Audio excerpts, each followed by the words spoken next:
Monsters ने दुनिया में घुसपैठ की और सब कुछ धीरे धीरे डिस्पेयर में डूबने लगा। लोगों ने अपनी आखिरी सांस तक लड़ाई लड़ी ताकि वो जगह बचा सकें जिसे वो अपना घर कहते थे। उन्हीं बहादुरों में एक था इस कहानी का प्रोटैगनिस्ट, कार्सिलियन लिएंडियन, जिसने इस खतरे से उतनी ही बेरहमी से लड़ाई की। सालों तक वो अनगिनत मॉन्स्टर्स से लड़ता रहा, सिर्फ एक ब्लेड के सहारे, और दिल में डर का नामो निशान नहीं था।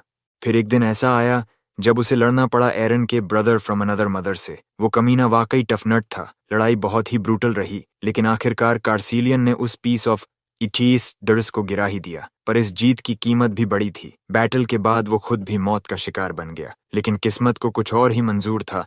जब उसकी आत्मा एक खाली वॉइड में भटक रही थी, तभी उसकी मुलाकात हुई एक ह्यूमन लड़के से जो किसी अर्थ नाम के प्लेनेट से आया था। उसका नाम था सियो दोजान। वो भी मरने के कगार पर था, किसी अनजान वजह से। मरने से पहले वो वेनियन से एक सिंपल रिक्वेस्ट करना चाहता था, लेकिन वेनियन ने रिक्वेस्ट सुने बिना ही उसे साफ मना कर दिया। भाई बस चैन से मरना चाहता था।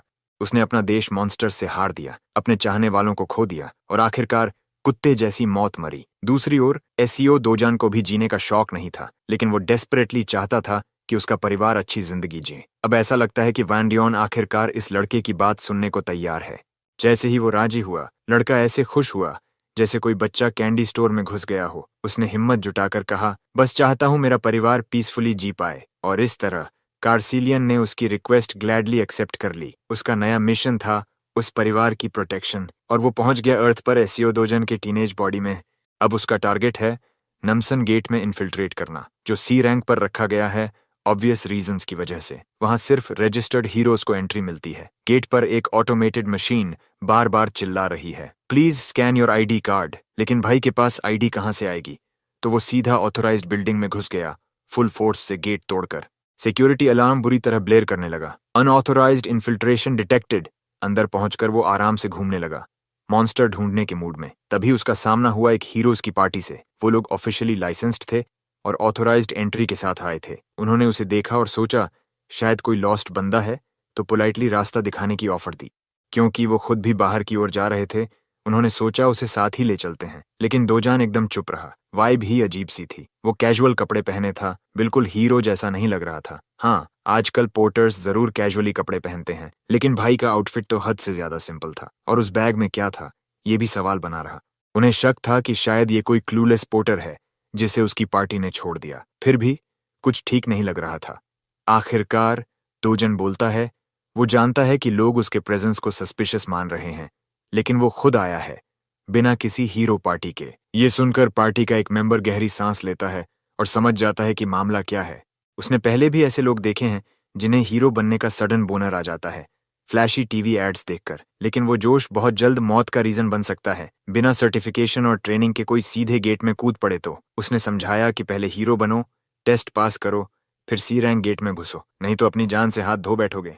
पर हमारे बॉय दोजान ने उसका फ्री एडवाइस सुनने के बाद बहुत साफ कह दिया, मुझे किसी की मौकेऑन जरूरत नहीं। हीरो टीम का क्रू चौंक गया कि ये बच्चा इतनी कोल्ड टोन में क्लैप बैक कैसे कर गया। वो लोग तो बस हेल्प करना चाह रहे थे। थोड़ा गुस्सा आया, लेकिन उनका लीडर बोला, लेट इट गो भाई, नहीं चाहिए तो रहने दो। लीडर ने कहा, जब ये गेट्स की रियलिटी समझेगा तब खुद सीख जाएगा कि वाइज टॉक को इग्नोर करना कितना डेंजरस होता है। क्योंकि गेट वो टीवी शो नहीं है जहां हीरो बनना क्राइस्ट का सेकंड कमिंग लगे। और फिर वो पल आया जब दोजान के सामने एक जायंट ट्रोल खड़ा हो गया, ready to eat him alive. Monster ने एक जोरदार हमला किया, लेकिन टारगेट मिस करके जमीन पर मार दी। भाई इतनी तेजी से हिला कि ट्रोल को समझ ही नहीं आया कि हुआ क्या। फिर उसने अपना फिस्ट कसकर एक ऐसा पंच मारा जिससे ऑर्क का चेहरा सीधा उड़ गया। सीन कुछ ऐसा था जैसे वन पंच मैन या ओमनी मैन किसी किलिंग स्प्री पर हो। अब जबकि मॉन्स्टर का काम तमाम हो गया, टाइम आ गया है मेन चीज का, लूटिंग बेबी।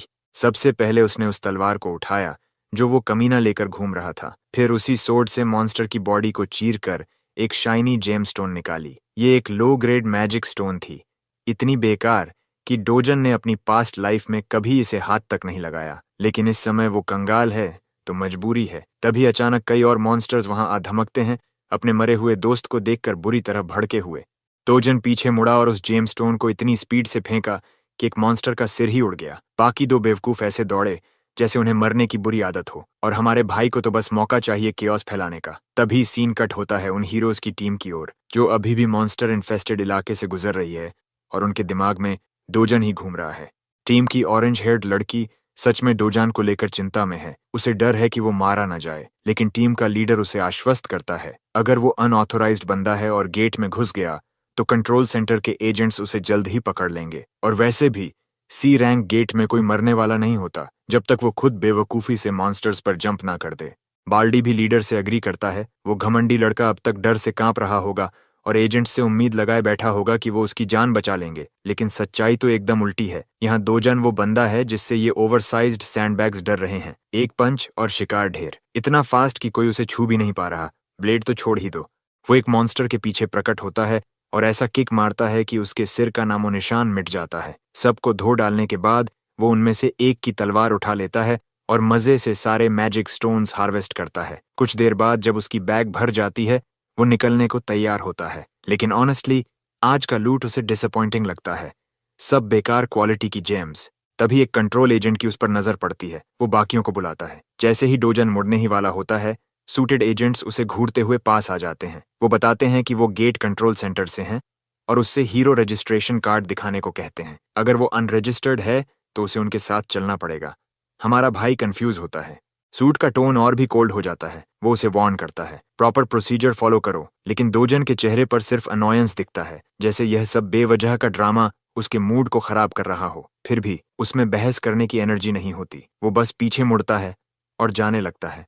अब बात जब वर्ड से नहीं बनी तो सूट्स उसे धमकाते हैं। अगर कोऑपरेट नहीं किया तो हैंडकफ्स लगाएंगे और जरूरत पड़ी तो फोर्स भी यूज होगा। उनमें से एक इम्पेशेंट एजेंट डोजान का हाथ पकड़ता है और इंजरी की धमकी देता है। अगर तुमने रेजिस्टेंस किया तो सब जिम्मेदारी तुम्हारी होगी। लेकिन भाई अब तंग आ चुका है। डोजान उसका हाथ कसकर पकड़ता है और वार्निंग देता है, मुझे रास्ते से हटाने की कोशिश मत कर वरना बुरा होगा। ये बात सुनकर उस बंदे की रूह कांप जाती है। दो और एजेंट्स अपने मैजिक इन्फ्यूज्ड बेटॉन्स निकालते हैं। ये ग्रेड 4 स्टाफ्स होते हैं जो एक ऑर्क को गिरा सकते हैं, लेकिन हमारे भाई को नुकसान पहुंचाने के लिए वो काफी नहीं है।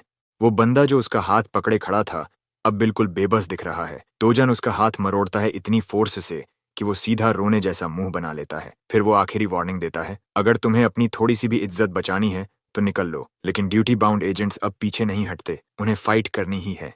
एजेंट्स अपने मैजिक स्टाफ से डोजन को पकड़ने की कोशिश करते हैं, लेकिन कोई कामयाब नहीं होता। तभी डोजन एक को जोरदार पंच मारता है, सीधा उसकी बैक पर, फिर दूसरे को पेट में घूंसा दे मारता है। अब बचे हैं बस वो ग्लासेस वाला बंदा जो आखिर तक खड़ा है।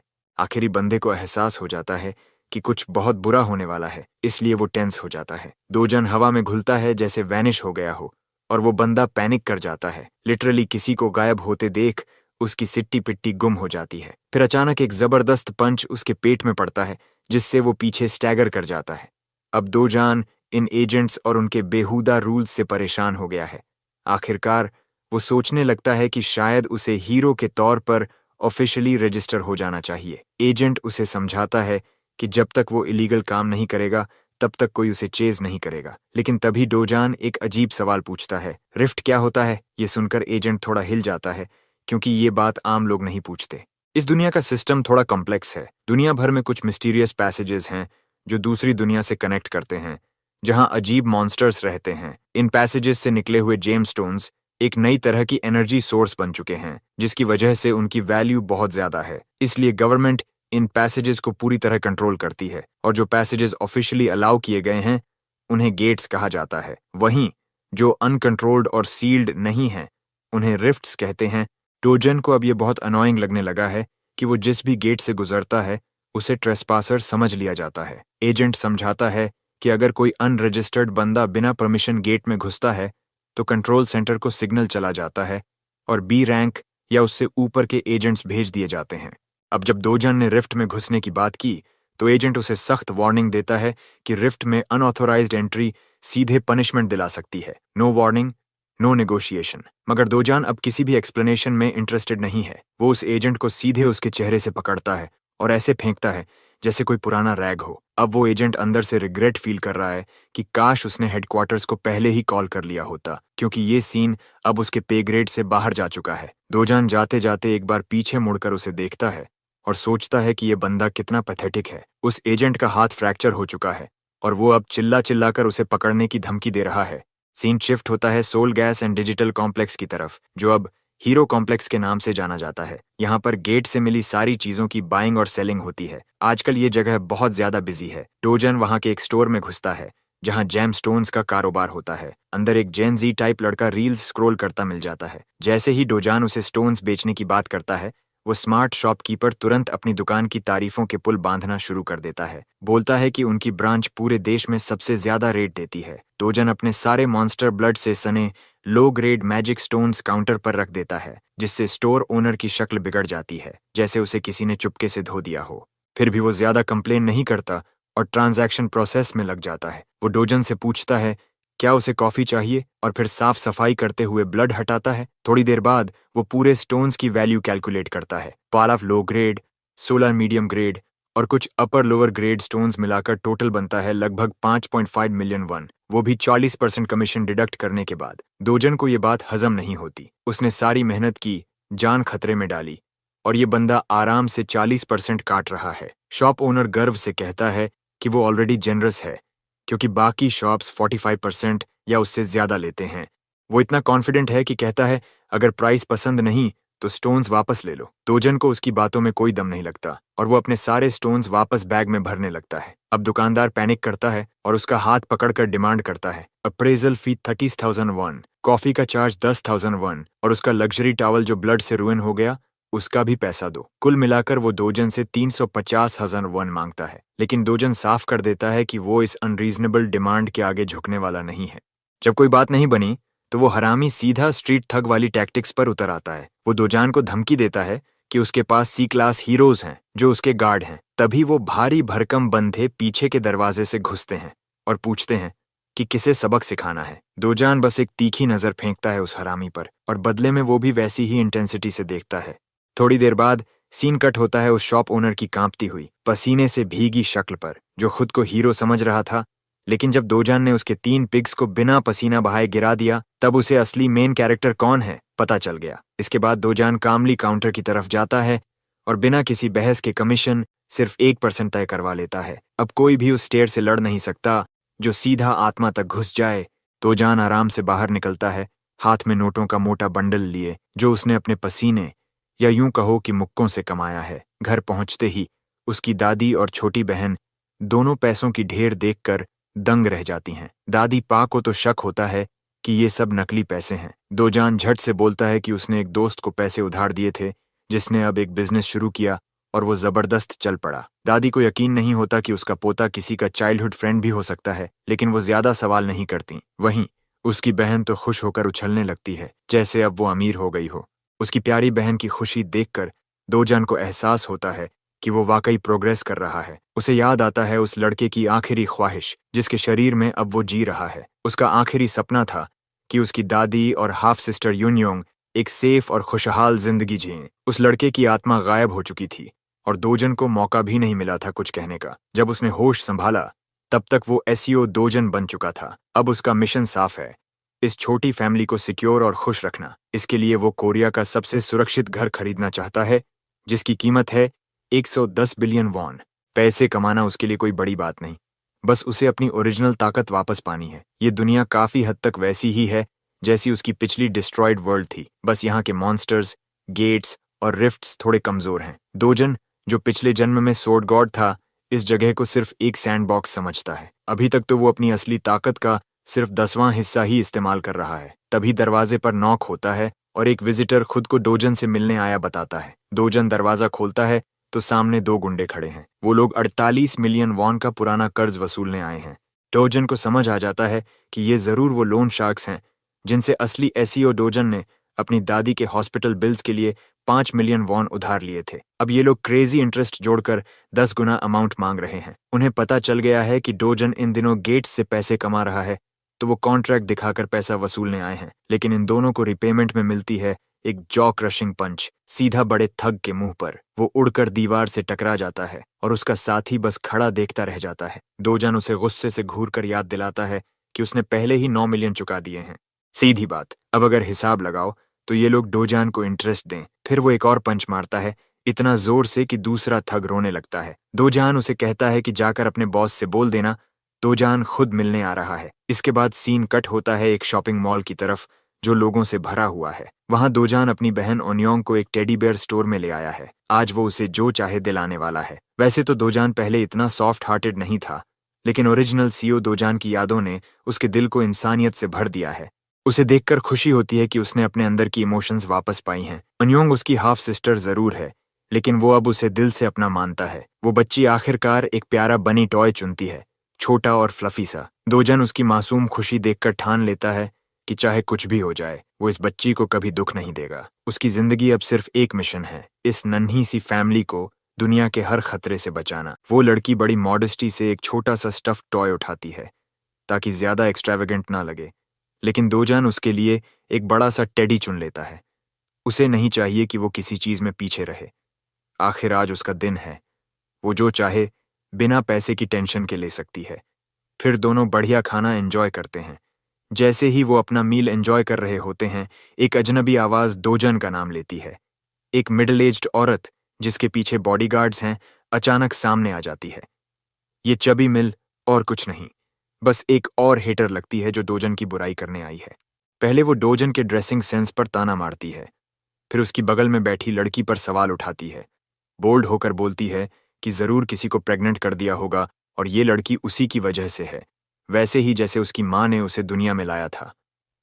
अब ये शार्प कमेंट सुनकर दोजन अंदर से बॉयल कर रहा है, लेकिन वो लड़की ली यून्योंग कुछ समझ नहीं पा रही कि ये औरत है कौन और ऐसा बोल क्यों रही है। तभी वो मिल लड़की से उसका नाम पूछती है। लड़की सॉफ्टली जवाब देती है, ली यून्योंग। और जैसे ही सुनती है कि वो दोजन की बहन है, इस औरत की शक्ल बदल जाती है।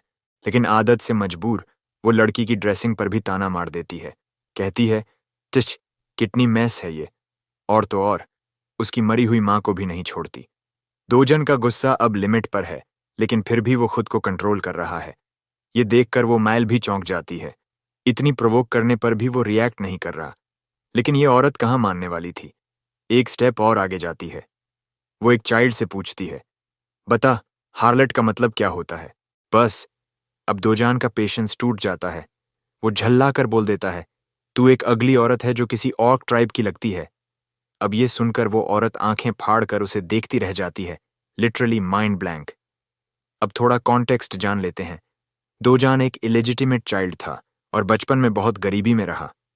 जब वो सिर्फ 7 साल का था, उसकी मां गुजर गई। किसी तरह वो अपने बाप के घर पहुंचा, लेकिन वहां भी कोई उसे अपनाने को तैयार नहीं था। जब उसके बाप की शादी एक नई औरत से हुई और उनका लेजिटिमेट बेटा हुआ, तो दोजन को पूरी तरह इग्नोर कर दिया गया। फिर उसे घर से बाहर निकाल दिया गया और उसने अपनी दादी के घर अपने हाफ सिबलिंग के साथ रहना शुरू किया। अब जब वो पीछे देखता है तो उसे पुराने डोजन पर तरस आता है, जो सब कुछ सहकर भी हंसता रहता था जैसे सब ठीक हो। लेकिन अब वो सब कुछ बदलना चाहता है। टर्न्स आउट ये औरत उसकी स्टेप सिस्टर है, इसलिए वो खुद को रोक रहा था। लेकिन अब और नहीं। वो याद करता है कैसे एक ही छत के नीचे उसने इस औरत को झेला था।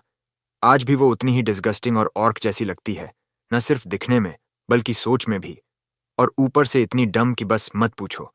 दोजान अब उसे पूरी तरह डिस्ट्रॉय कर देता है। बोलता है कि वो बस एक जेलस रेक है जिसके अंदर इंफीरियॉरिटी कॉम्प्लेक्स भरा है, इसलिए दूसरों को अगली बोलती है ताकि खुद को बेहतर फील करा सके।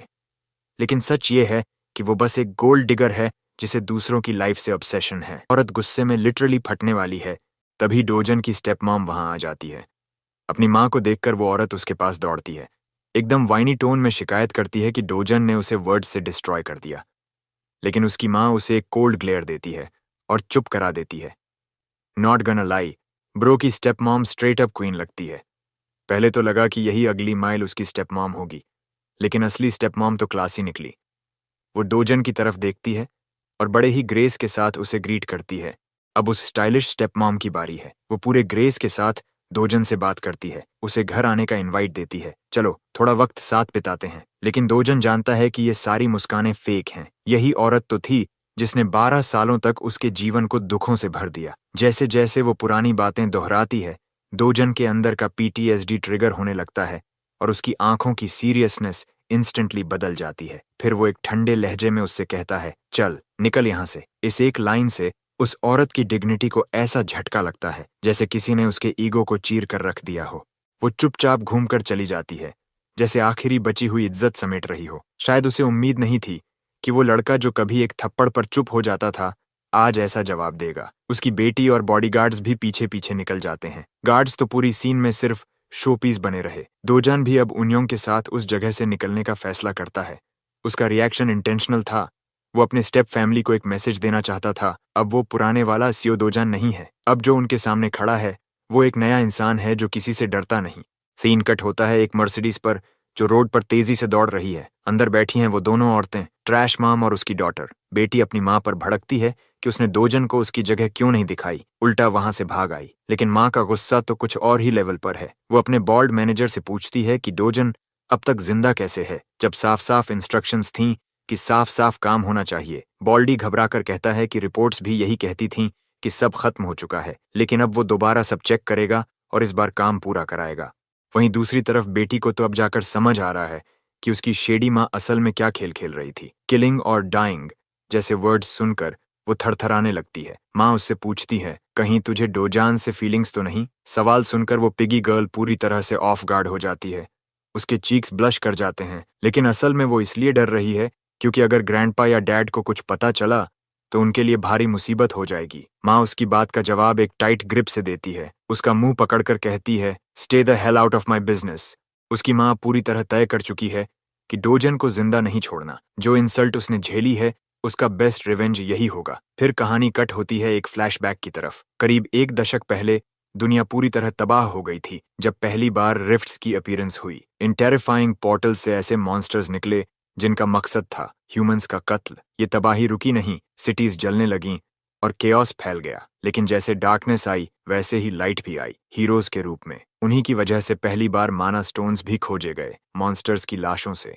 अब वापस वर्तमान में डोजान एक जगह की ओर बढ़ रहा है, सोचते हुए कि कैसे मैना स्टोन्स ने दुनिया की एनर्जी डिपेंडेंसी ही बदल दी। अब हर कंट्री रिफ्ट गेट्स को कंट्रोल करना चाहती है ताकि ज्यादा रिसोर्सेज हासिल कर सके। आज का सारा इंडस्ट्रियलाइजेशन इसी सिस्टम पर टिका हुआ है, इसलिए हीरोज की डिमांड स्काई हाई है और एक प्रॉपर हीरो ही लगातार हाई सैलरी पा सकता है। अब दोजन अपनी मंजिल पर पहुंच चुका है, योंगजोंग OHCS कैपिटल एस्टेब्लिशमेंट। हाँ, नाम लंबा है but there is a reason he is here.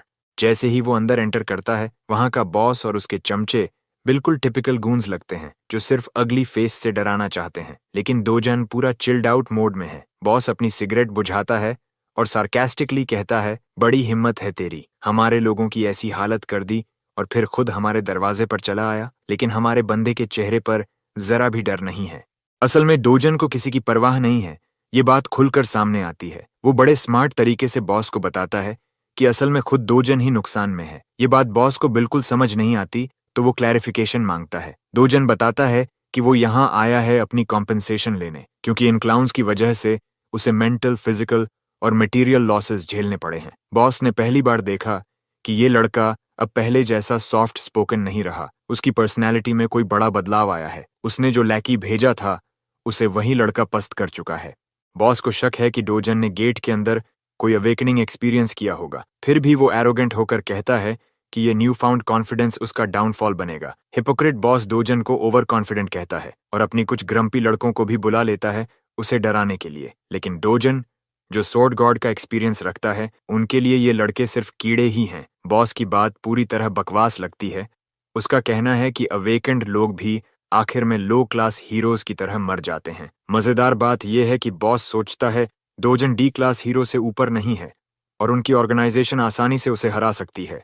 दूसरी ओर दोजन बैकग्राउंड में सोफे पर आराम से बैठा है जबकि 5 लोग उसे घूर रहे हैं। वो बिना किसी अम्यूजमेंट के बॉस को कहता है कि वापस बैठ जाए। बॉस हैरान रह जाता है कि दोजन उसी सीरियस टोन में बात कर रहा है। तभी एक लड़का प्रोवोक्ड होकर दोजन को चैलेंज देता है। दोजन अपनी ग्लासेस उतारता है और कंफ्यूजन बढ़ाता है। फिर एकदम माइक टाइसन के पंच जैसा एक रॉकेट पंच उस लड़के के चेहरे पर लगाता है। लड़का हवा में उड़ जाता है। उसके दोस्त शॉक में रह जाते हैं। लेकिन ये सब नहीं, दोजन बाकी लड़कों को भी नॉकडाउन कर देता है। ये फाइट लड़ते हुए भी वो बॉस की शेडी मनी लेंडिंग बिजनेस की बात करता रहता है। उसने ऑरेंज हेड पंक पर भी एक पंच मारा जो नकली आईडी बिजनेस चलाता है। दोजन कहता है कि उसे एक ऑफिशियल हीरो आइडेंटिटी चाहिए ताकि वो लीगल तरीके से पैसे कमा सके। आखिरी लड़के के अटैक से बचते हुए दोजन ट्रिपल पंच से उसे भी नीचे गिरा देता है और पूरा ग्रुप उसकी स्पेशल स्लीपिंग रूटीन में सो जाता है जो 100% काम करती है। डोजन अपनी डिमांड्स बताता है। उसे एक फूल प्रूफ आइडेंटिटी चाहिए जो बाद में किसी तरह की समस्या न बनाए। बॉस चौंक जाता है कि ये सब कुछ सेकंड्स में हो गया। कुछ लड़कों ने लड़ाई में इंटरफियर नहीं किया, जो उनकी वीकनेस बताता है। बॉस सोच में पड़ जाता है कि डोजन बी क्लास हीरो हो सकता है। उसे याद दिलाना पड़ता है कि फोकस करे। अंत में बॉस ये जॉब एक्सेप्ट कर लेता है। डोजन पोलाइटली बॉस का शोल्डर पकड़ता है और इंटिमिडेटिंग लुक देता है। वो जानना चाहता है कि क्या होंग हिजू, उसकी स्टेप मॉम, ने उस पर हिट ऑर्डर दिया है। बॉस स्पीचलेस हो जाता है। डोजन इतनी जोर से पकड़ता है कि बॉस दर्द से चिल्लाता है। उसकी लड़के भी मदद के लिए कुछ नहीं कर पाते। फिर बॉस बताता है कि उसकी स्टेप मॉम की साजिश क्या थी। वो डोजन के बैंक अकाउंट से पैसा निकालकर उसे फाइनेंशियल इंस्टेबिलिटी में डालना चाहती थी ताकि वो सुइसाइड करे। सच में ये एक ईवल प्लान था, खासकर अपने ही बेटे के खिलाफ। डोजन ये सब सुनता है। थोड़ी देर उसकी दया आती है और वो बॉस को छोड़ देता है। सोचने वाली बात यह है, क्या ये भी एक रीजन था कि उसे उस गेट के अंदर बंद कर दिया गया और अब बॉस, हाँ वही डेडली दिखने वाला बंदा, एकदम इनोसेंट सा बन जाता है, जैसे उसका तो कोई लेना देना ही नहीं इस पूरे सीन से। वो तो ये तक बोल देता है कि भाई अगर तू मर जाता गेट के अंदर तो मुझे तो पैसे भी नहीं मिलते तेरी एग्जीक्यूशन के। और वहीं से दिमाग की लाइट जलती है डोजन की। अब लग रहा है कि शायद बॉस सच में झूठ नहीं बोल रहा। डोजन वहीं खड़ा खड़ा बोलता है, कंग चोलवू, और ये वही नाम है उस बंदे का जिसने उसे पहली बार इस गेट में घुसवाया था। अब भाई का टारगेट क्लियर है। कल तक उस बंदे की पूरी हिस्ट्री भूगोल टेबल पे चाहिए। 2 डिमांड्स क्लियर करने के बाद डोजन एकदम शांत तरीके से वहां से निकल जाता है और एंट्री के टाइम जो इंटेंस वाइब थी, एग्जिट के वक्त पूरा रूम चिल्ड हो जाता है। अब फिर से वही ओल्ड मूड। भाई डीप थॉट में चला गया। द रियल सीओ डोजन सिर्फ एक चीज चाहता था, अपनी छोटी बहन और दादी को हर हालत में सेफ रखना। बाकी सब चीजें बस एक्स्ट्रा दर्द देती थीं। और उसी दर्द की एक नई परत अभी जुड़ी है। लेकिन टेंशन नहीं लेने का, क्योंकि अब स्वॉर्ड गॉड तैयार है सब कुछ रीसेट करने के लिए। नेक्स्ट डे, बूम, हमारा बंदा ऑफिशियली रजिस्टर हो चुका है। और गेस व्हाट, उसे मिलती है बी रैंक, जो कि सरप्राइजिंगली काफी सॉलिड है। वरना बाकी स्टोरीज में तो हीरो को एफ रैंक देकर सिंपैथी बिल्ड की जाती है, लेकिन यहाँ नो ड्रामा, स्ट्रेट पावर।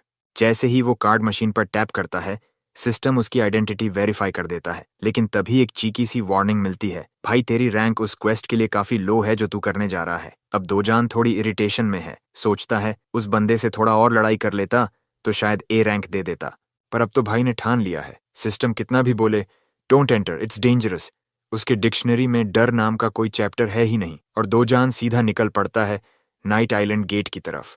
अब जरा गेट की बात कर लेते हैं। टेक्निकली तो ये एक बी रैंक गेट है, लेकिन इसका मतलब ये नहीं कि कोई बी रैंक हंटर इसमें सरवाइव कर सकता है। एक्सपर्ट्स कहते हैं कि हमेशा गेट से एक लेवल हायर हंटर को भेजा जाना चाहिए। प्लस इसका लेआउट भी डी रैंक टाइप है, मतलब फैलाव बहुत है, सोलो हंटिंग मुश्किल हो सकती है। लेकिन गुड न्यूज, गेट टनल्स की शेप में है, मतलब थोड़ी सी टैक्टिकल पोजीशनिंग से सोलो में भी काम चल सकता है। रिकमेंडेड तो ए रैंक हीरोज होते हैं, but again dozen is dozen, risk और फियर उसके लिए बस 2 जोक्स हैं।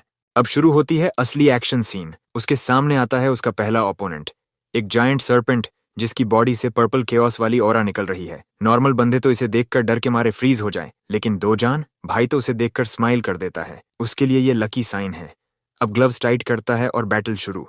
और सर्पेंट अकेला नहीं आया, उसके साथ है उसका पूरा गैंग, जिनकी जीप देखकर ऐसा लग रहा है जैसे एलियन मूवी का सीक्वल शूट हो रहा हो। लेकिन हमारे भाई को इससे क्या, एक के बाद एक मॉन्स्टर पे सच ब्रूटल अटैक्स करता है कि वो अपनी माना स्टोन्स तक छोड़ जाते हैं। लिटरली लगता है जैसे वो कभी थे ही नहीं। अब बात करें इन मॉन्स्टर्स की।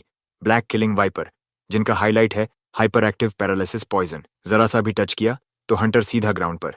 लेकिन डोजन क्या करता है, बुलेट स्पीड में लॉन्च होता है और सर्पेंट को ऐसे काटता है जैसे कोई टोमेटो हो। ब्लड स्प्लैश, फुल डिस्ट्रक्शन, और बस कुछ ही सेकंड में मॉन्स्टर 2 टुकड़ों में। अब ग्लव्स चेक करता है, 300,001 में खरीदे थे और पॉइजन को रेजिस्ट भी कर रहे हैं। Worth it. अब बचे हैं 4 और सर्पेंट्स, भाई उनका भी वही हाल करता है। फुल स्पीड स्ट्राइक्स, सिर के आर पार और ब्लड एवरीवेयर। लेकिन डिसअपॉइंटमेंट ये कि इतने सारे मॉन्स्टर्स के बाद भी नो माना स्टोन ड्रॉप्स। और फिर उसे याद आता है कि इस दुनिया के रूल्स के हिसाब से इनका ड्रॉप रेट सिर्फ 3% है, तो भाई को हंड्रेड्स मारने पड़ेंगे एक अच्छे लूट के लिए। चलते चलते उसे एक और बला मिलती है, मिस्टर बोनहेड। अब आप सोच रहे होंगे कि शायद ये बॉस है। वेल, डोजन पूछ भी लेता है, तू बॉस है क्या? ऑब्वियसली सर्पेंट कोई जवाब नहीं देता, लेकिन ये अच्छी बात है क्योंकि अब डोजन को कम से कम पता है कि वो रास्ता नहीं भूलेगा। वो फुल चार्ज करता है।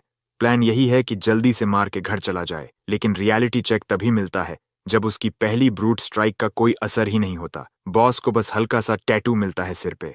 और बॉस क्या करता है, अपनी टेल से भाई को उठा के दीवार पे दे मारता है। डोजान गिरता है, थोड़ा शेकन, थोड़ा कंफ्यूज्ड। बॉस ने दिखा दिया कि उसका लेवल अलग है। अब बॉस अपने पॉइजनस फैंग्स से अटैक करता है, लेकिन डोजान डॉज करता है और उसी मोमेंटम में वापस एक सॉलिड पंच मारता है, जिससे बॉस के शेल पर क्रैक्स आ जाते हैं। लेकिन एक बात अब क्लियर हो गई, इसका एक्सटीरियर बहुत ज्यादा टफ है।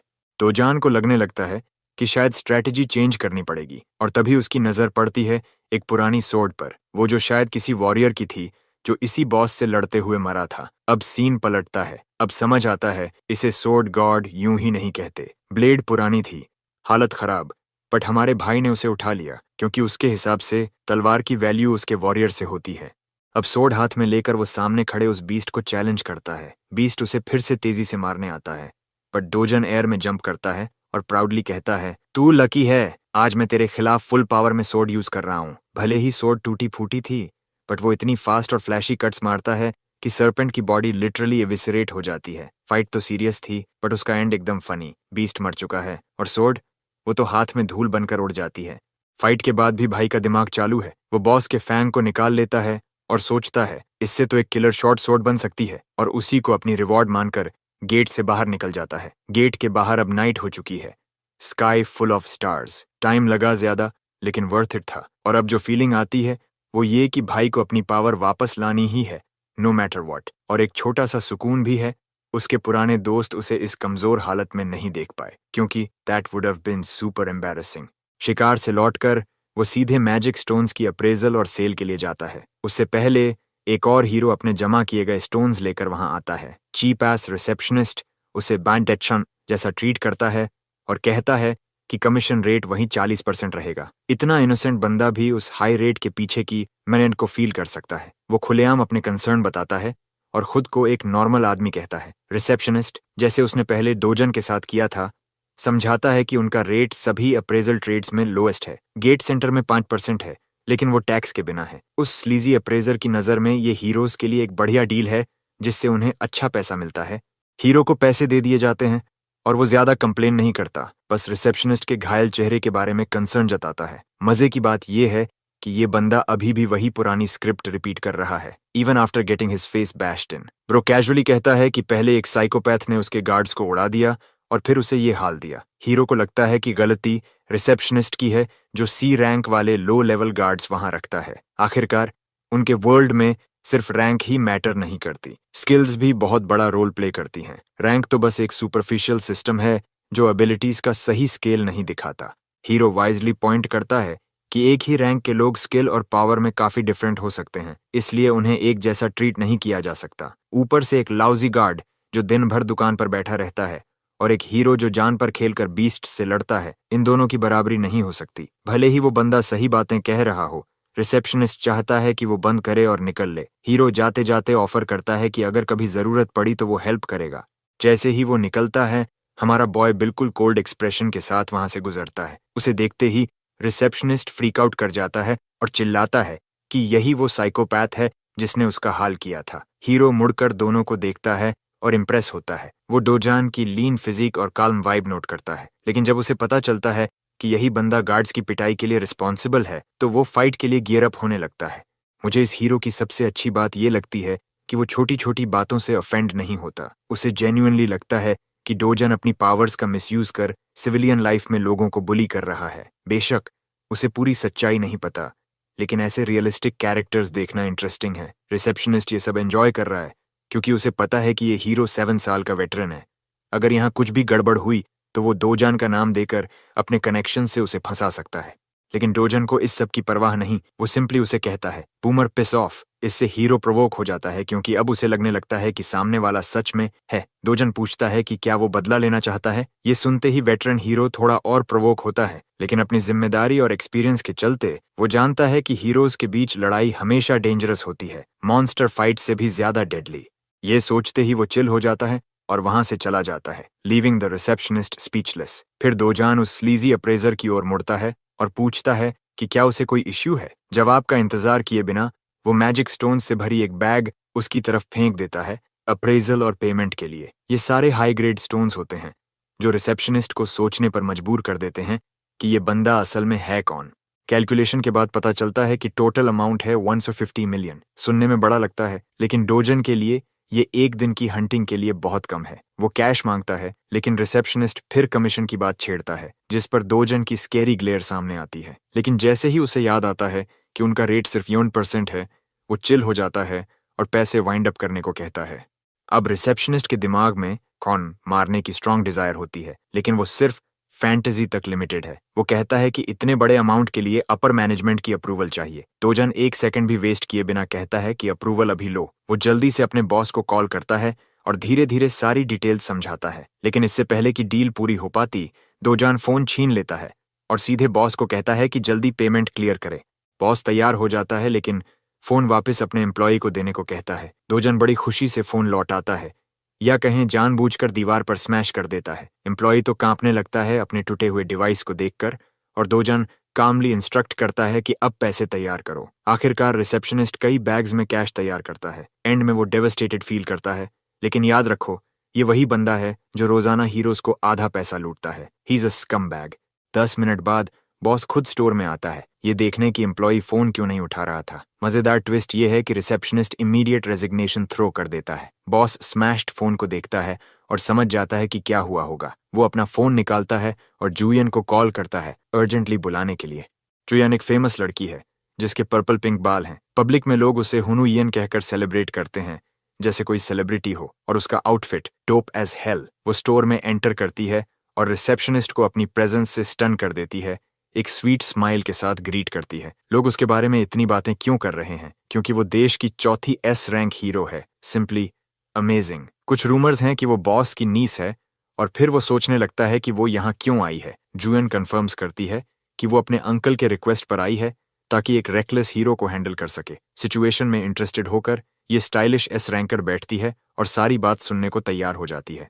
अगले सीन में हमारा बॉय अपनी रिप्ड बॉडी के साथ धूप में मेडिटेट कर रहा होता है। पूरा दिन हंटिंग करने के बावजूद उसे रिवॉर्ड्स में कुछ खास नहीं मिला। अब उसे अपने फ्यूचर की चिंता है। सबसे जरूरी बात यह है कि उसे इतना स्ट्रांग बनना है कि S रैंक गेट्स अकेले क्लियर कर सके। इसके लिए उसे अपनी ओरिजिनल स्ट्रेंथ रिगेन करनी होगी। You heard that right boys, training arc time है। डोजुन की सबसे बड़ी चैलेंज ये है कि इस दुनिया में माना डेंसिटी बहुत कम है। इसका मतलब even with all his efforts उसे अपनी असली ताकत पाने में कम से कम 3 साल लगेंगे, और अगर हालत खराब रही तो और भी ज्यादा। ब्राइट साइड ये है कि वो बेटर इक्विपमेंट एम कर सकता है, लेकिन यहाँ प्रॉब्लम है कि वर्स्ट इक्विपमेंट भी हंड्रेड्स ऑफ मिलियंस में आता है, यानी पैसा बर्बाद। तभी उसे एक खतरनाक प्रेजेंस का एहसास होता है। अपनी नजर यूनियोंग पर फिक्स करते हुए वो लड़की को तेजी से उठाता है और सबको अंदर जाने को कहता है। घर के अंदर जाकर वो दरवाजा बंद कर देता है, जबकि उसकी ग्रैंडमा परेशान होकर पूछती है कि क्या हो रहा है। पूरा स्ट्रक्चर एक जोरदार झटके से हिलता है, जिससे ग्रैंडमा डर जाती है और सोचती है कि क्या ये भूकंप है। यूनियोंग भी पैनिक में है, लेकिन सच्चाई कुछ और है जो सिर्फ हमारा बॉय जानता है। ये सिर्फ अर्थक्वेक नहीं है, ये कुछ और है। डोजन वायलेंट और शार्प एनर्जी को फील करता है। एक रिफ्ट खुल चुकी है, और वो भी उनके घर के ठीक ऊपर। वो तुरंत इसे हैंडल करने के लिए तैयार हो जाता है और अपने लव्ड वंस को कहता है कि वो अंदर ही रहें, क्योंकि बाहर की दुनिया अब बहुत ज्यादा डेंजरस हो गई है। पूरी स्पीड से वो रिफ्ट के एंट्रेंस में कट करता हुआ जाता है, जहां आखिरी आवाज उसके ग्रैंडमा और सिस्टर की होती है, जो उसका नाम पुकार रही होती हैं। सीन चेंज होता है सोल हीरो एसोसिएशन में, जहां सडन रिफ्ट के मापो रीजन में आने की खबर से सभी अलर्ट हो जाते हैं। ये रिफ्ट पिछले 63 दिन बाद आया है। पता चलता है कि व्हाइट लायन गिल्ड मापो के सबसे करीब है, इसलिए मैनेजर तुरंत अपने स्टाफ को गिल्ड से कांटेक्ट करके आसपास के हीरोज को बुलाने को कहता है ताकि सिचुएशन कंट्रोल हो सके। रिफ्ट की एग्जैक्ट लोकेशन चेक करने पर पता चलता है कि ये एक रेजिडेंशियल घर के ऊपर खुला है। ये सिचुएशन उनके लिए ट्रिकी है, क्योंकि अगर कोई सिविलियन रिफ्ट में चला गया तो उसकी मौत लगभग पक्की है, और रिफ्ट एक बार किसी के अंदर जाने के बाद और किसी को अंदर नहीं जाने देगा। अगर उस इंसान की मौत होती है तो 10 दिनों में एक बड़ी मॉन्स्टर वेव आएगी जो इलाके में केओस और डिस्ट्रक्शन फैलाएगी। ये मॉन्स्टर वेव इतनी अनकंट्रोलेबल होगी कि सोल की सेफ्टी खतरे में पड़ जाएगी। मैनेजर जानना चाहता है कि किसने रिफ्ट में प्रवेश किया। पता चलता है कि ऐसे दोजन ने, जो घर का रेजिडेंट है, वहां जाकर परिवार की रक्षा के लिए रिफ्ट में गया। उसकी ग्रैंडमा के मुताबिक वो हीरो नहीं है, जो चीज सिचुएशन को और कॉम्प्लिकेटेड बनाती है, क्योंकि एक आम सिविलियन के रिफ्ट से वापस आने की संभावना लगभग ना के बराबर है। ये खबर स्टाफ को बहुत होपलेस और हेल्पलेस बना देती है। अगले सीन में डोजन की स्टेपमॉम बहुत गुस्से में है जब उसे उसके नए अवेकनिंग की खबर मिलती है। वो यकीन नहीं कर पाती। उसका असिस्टेंट बताता है कि भले ही डोजन ने ऑफिशियली हीरो एसोसिएशन में रजिस्ट्रेशन नहीं कराया, पर वे वेरीफाई कर चुके हैं कि वो अब अवेकेंड इंडिविजुअल है पिछले गेट एक्सपीरियंस के बाद। इससे वो फ्रस्ट्रेटेड हो जाती है क्योंकि कैंग चोलवू को ये काम खत्म करना था, लेकिन उसने उसे और भी स्ट्रांग बना दिया। गुस्से में वो मैनेजर ली से चीखती है और कांग चोलवू को मैसेज भेजती है कि अगर उसने खुद दोजान को नहीं मारा तो उसे 10 गुना कॉम्पेंसेट करना पड़ेगा। लेकिन असिस्टेंट ने नया रिफ्ट घर के ऊपर खुलने की खबर दी है, जिससे पता चलता है कि दोजान रिफ्ट में गया है और उसकी जिंदगी खतरे में है। होंगजू ये सुनकर खुश होती है और असिस्टेंट को सिचुएशन असेस करने को कहती है। दोजान अभी रिफ्ट की डोमेन में पहुंचा है। वहां का फॉरेस्ट वो है जहां उसने अपने यूथ में आराम से समय बिताया था, पाटिस्वा का फॉरेस्ट, जो बिल्कुल वैसा ही है जैसा उसे याद है। वहां की माना डेंसिटी भी उतनी ही रिच है। रास्ता पकड़ते हुए वो दुनिया के पावरफुल वर्ल्ड ट्री से फिर से मिलकर मुस्कुराता है। ये ट्री माना का सबसे शुद्ध स्रोत है, दुनिया की स्टेबिलिटी का कोर। पुराने वर्ल्ड के गिरने का कारण भी इसी ट्री का जलना था, जिससे माना फ्लो डिस्टर्ब हो गया था। रिफ्ट डिमेंशन में ये ट्री ठीक है जैसा वो याद करता है। मेडिटेशन करते हुए वो मैना को अब्जॉर्ब कर अपनी स्ट्रेंथ ग्रेजुअली बढ़ा रहा है। उसने 3 दिन इस तरह बिताए, बिना खाए पिए या बाकी जरूरतें पूरी किए। 10 दिन गुजर गए और वो अपनी ब्रीदिंग को हार्मोनाइज करने में लगा था। लेकिन 10वें रात को ट्रबल आ गया। कुछ एलियन जैसे क्रीचर्स, जिन्हें वोल्केनिना कहा जाता है, आए हैं ताकि ट्री को जलाया जा सके, ठीक वैसे ही जैसे पुराने समय में हुआ था। क्रीचर्स ने अटैक किया और दोजन ने रिग्रेट किया कि उसके पास वाटर एलिमेंट की सोर्ड नहीं है जिससे वो आसानी से सभी को गिरा सके। मगर अब उसके पास इतना मना है कि उसे वेपन की जरूरत नहीं है। वो खुद वेपन बन गया है। अपने हाथ फैलाकर वो माना की इतनी पावर निकालता है कि एक क्रीचर नीचे गिर जाता है, दूसरा स्टंड हो जाता है। ये अटैक माना रिलीज कहलाता है, टेलीकिनेसिस नहीं।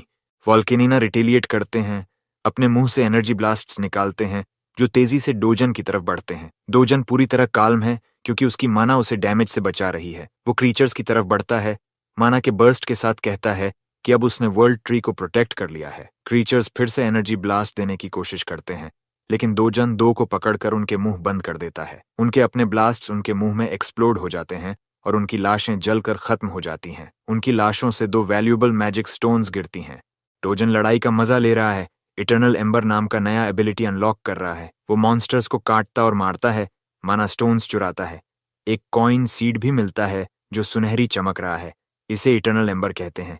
इसे लेकर वो माना कंट्रोल फिर से हासिल करता है और चिप को क्रश कर अपनी आंख की माना शक्ति अनलॉक करता है। आमतौर पर स्ट्रेटजी ये होती कि वो वर्ल्ड ट्री से माना लेते रहे, लेकिन अभी उसकी बॉडी माना अब्जॉर्प्शन के फिजिकल लिमिट्स पर पहुंच चुकी है। इसलिए दूसरा तरीका एम्बर अब्जॉर्ब करना है, जिससे उसकी माना स्टेट फायर मैना में बदल जाती है। उसने एम्बर अब्जॉर्ब करना शुरू किया है। हर एक में लगभग 10 मिनट लगते हैं। खुशी की बात है कि उसके पास एम्बर का बड़ा कलेक्शन है, इसलिए उसकी गोल ज्यादा से ज्यादा अब्जॉर्ब करना है। रिफ्ट के खुलने से पब्लिक में इंटरेस्ट बढ़ गया है। रिपोर्टर्स उसके घर के बाहर जमा हैं। एजेंट्स और एसोसिएशन स्टाफ सुरक्षा कर रहे हैं। बांग ग्योंगू गुस्से में है क्योंकि किसी ने एरोगेंस दिखाते हुए पहले ही रिफ्ट में प्रवेश कर लिया। बांग ग्योंगू की शक्ल यन हो सोलो लेवलिंग जैसी है, लेकिन हेयर कट साफ सुथरा है। प्रोटेगोनिस्ट किम ह्युन वू है, जिसके ब्लू हेयर हैं। वो दोजान के फैमिली बचाने के एक्शन से सिंपथाइज करता है, लेकिन स्योंगू को ये बात माननी मुश्किल लगती है। वो दोजान पर ग्रीडी बिहेवियर का आरोप लगाता है और कहता है कि अगर वो रिफ्ट में मर गया तो मॉन्स्टर वेव अनकंट्रोलेबल हो जाएगी। हुनवू गिल्मा से ओपिनियन मांगता है और गिल्मा कहती है कि प्रोटोकॉल्स के हिसाब से काम करें। हुनवू पूछता है कि हाल ही में क्यों रिफ्ट पूरे वर्ल्ड में US, China, Switzerland, Turkey, UK जैसे देशों में आ रहे हैं। यह एक वजह है कि गिल्मा के लिए इतने सारे रिफ्ट्स को एक साथ मैनेज करना इतना मुश्किल हो रहा है। ऐसा फिनोमिनन रोज नहीं होता। फिर भी कुछ देशों ने इसे आसानी से कंटेन कर लिया, लेकिन साउथ कोरिया में हालत काफी खराब है क्योंकि उनकी समस्या एक आदमी की वजह से डिजास्टर बन सकती है। स्योंगू इतना गुस्से में है कि वो उस बंदे को पीट डालना चाहता है जिसने पहले ही रिफ्ट में घुस गया और अब खुद को बाहर निकालने की भी गुहार लगा रहा है।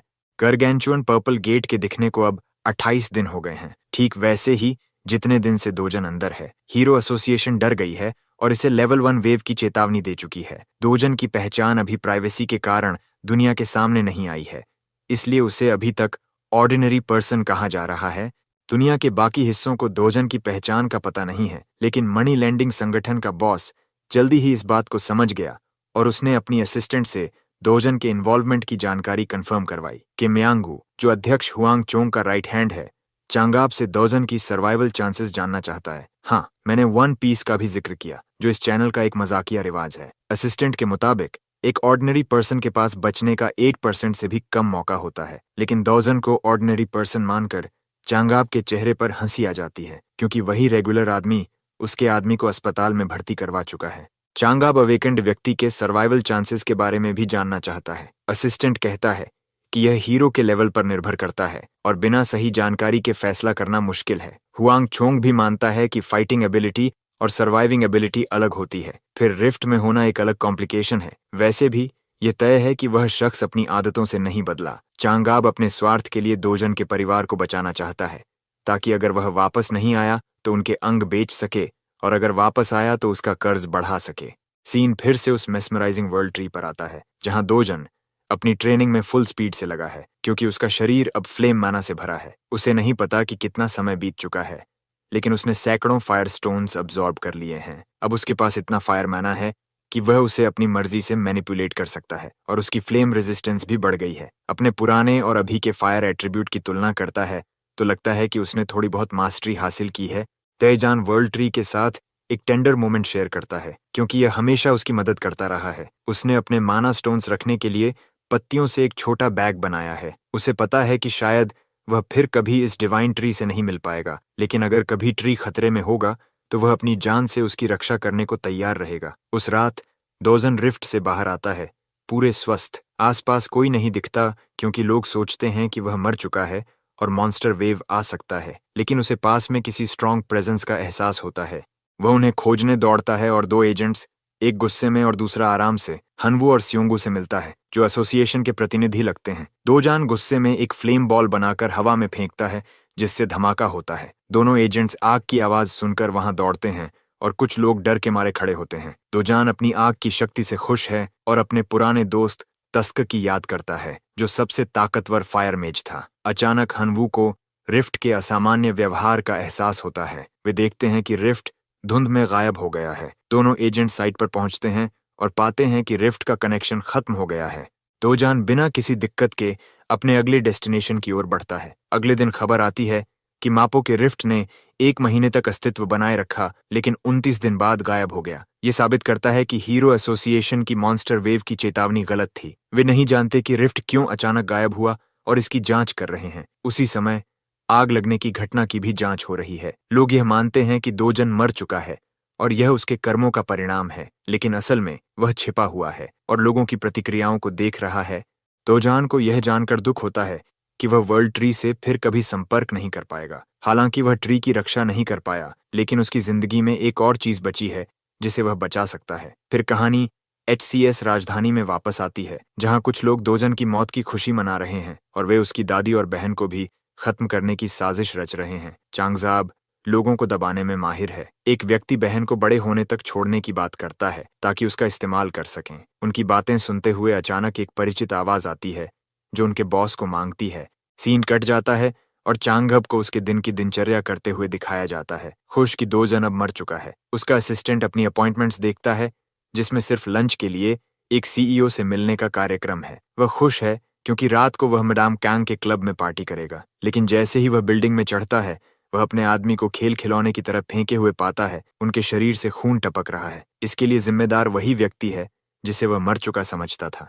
दोजान उसे जमीन पर फेंकता है और गंदे चांगब को कुत्ते की तरह रेंगने का आदेश देता है। यह आदेश सुनकर कंपनी का अध्यक्ष डर के मारे कांप जाता है। दोजान असली नेता की तरह अपने स्थान पर बैठता है और फिर चांगब को फिर से कुत्ते की तरह रेंगने को कहता है। चांगब आदेश का वजन समझते हुए धीरे धीरे रेंगता है। दोजान निर्दय होकर उसे जानवर की तरह बनाने के लिए बार बार भौंकने का आदेश देता है। चांगब अपमानित होकर भौंकता है। वह इंसानों से कम हो गया है, ठीक वैसे ही जैसे वह अपने लोगों के साथ करता था। दोजान बताता है कि ऐसे घटिया लोग सरफेस पर ओबीडियंट बने रहते हैं, पर मौका मिलते ही पीठ में छुरा घोंप देते हैं। अपना गंदा नाम लेकर वह आदमी को बताता है कि उसने ऐसे सेकंड रेट इंसानों से निपटने के कई अनुभव लिए हैं। चंगोब मर्सी के लिए प्लीड करता है और लॉयल कुत्ते की तरह सर्व करने को तैयार है, लेकिन दोजान ने सुनना बंद कर दिया और उसके चेहरे पर जोरदार स्लैप मारा। इतना जोरदार थप्पड़ उसके सांस उड़ा देता है और खून निकलने लगता है। उसकी असिस्टेंट ये सब देख रही थी जब उसका नाम लिया गया दोजन उसे कंपनी का नया बॉस बताता है और सलाह देता है कि ऐसे घटिया इंसान के नीचे काम करना बंद कर दे। जानते हुए कि ये लोग किसी का भी पीछा छुड़ाने को तैयार हैं, वह असिस्टेंट को चंगोप को मारने की पूरी परमिशन देता है, लेकिन ये काम उसके लिए बहुत भारी है। असिस्टेंट माफी मांगता है और कहता है कि उनके लीडर के बहुत कनेक्शंस हैं, इसलिए अगर चंगोप की जगह कोई और बॉस बना तो बहुत बुरा होगा। उसकी तरफ से असिस्टेंट डोजन से एक और बार मर्सी मांगता है, लेकिन दोजान सिंपल वर्ड्स पर नहीं खेलना चाहता। वह सुझाव देता है कि चांगोप के शरीर को बैरल में लपेटकर सबूत मिटाकर अनंत समुद्र में फेंक दिया जाए। आखिरकार ये काम इन लोगों की स्पेशलिटी है। जब बॉस के सर्वेंट्स तैयार नहीं होते तो दोजान एक अलग तरीका अपनाता है। वह पूरे ग्रुप को धमकी देता है कि अगर आदेश नहीं माने तो उन्हें गेट में मॉन्स्टर फूड के तौर पर फेंक दिया जाएगा। बस इतना सुनते ही चंगोप पूरी तरह टूट जाता है। वह अब और नहीं सह सकता और जान बचाने के लिए बार बार मिन्नतें करता है। वादा करता है कि कभी बिट्रे नहीं करेगा और हमेशा दोजान के नीचे काम करेगा। इससे हीरो थोड़ा सोच में पड़ जाता है। वो चाहता था कि चंगोप को यहीं मार दे और अपनी सारी परेशानियां खत्म कर दे, लेकिन इस जिंदगी में कुछ बदला था। दोजान खुद स्वीकार करता है कि वह पहले की तरह कठोर नहीं रहा, इसीलिए इस बार वह उसे मौका देता है और हाथ बढ़ाता है। मुझे यकीन है कि चांगोप अब इतने धार्मिक हो जाएगा कि भगवान से प्रार्थना करेगा कि वह दोबारा डोजन को परेशान न करे। वह हीरो का हाथ पकड़ता है और बिना शर्त सेवा करने का वादा करता है। पर रुकिए, कुछ अजीब है। उसके हाथ में भयानक गर्म आग लग गई है। हाँ, दोजन नरम तो हुआ है पर अब भी बेरहम है। वह आदमी की आंखों में देखकर बताता है कि ये आखिरी मौका है। दोजन फिर उसका हाथ पूरी तरह से तोड़ देता है, उसे जलाकर राख बना देता है। बैठक खत्म होते होते वह वहां से चलता बना, उस आदमी की दर्दनाक चीखों को अनसुना करता। उसने उन्हें अंतिम चेतावनी दी कि अगर कोई भी फिर से उसके परिवार के रास्ते में आएगा तो वह खुद उसकी मौत सुनिश्चित करेगा और उनकी नई जिम्मेदारी होगी कि वे अपनी पूरी जिंदगी उसके परिवार की सुरक्षा करें। अब विश्वास के अनुसार एसईओ दोजन एक नाम मात्र था जो रिफ्ट के साथ गायब हो गया। असल में वह स्थानीय डब्ल्यूए मैकडॉनल्ड्स में खाना खा रहा था। सरकार, हीरो एसोसिएशन और मीडिया ने उसे जैसे कोई पुरानी खबर मानकर इग्नोर कर दिया। जो आदमी रिफ्ट में गया था उसे मरा माना गया। भले ही वह बाहर आकर जिंदा होने का दावा करे, कोई विश्वास नहीं करेगा और अकेले रिफ्ट मिशन के बाद सामने आना उसके लिए सिरदर्द से कम नहीं था।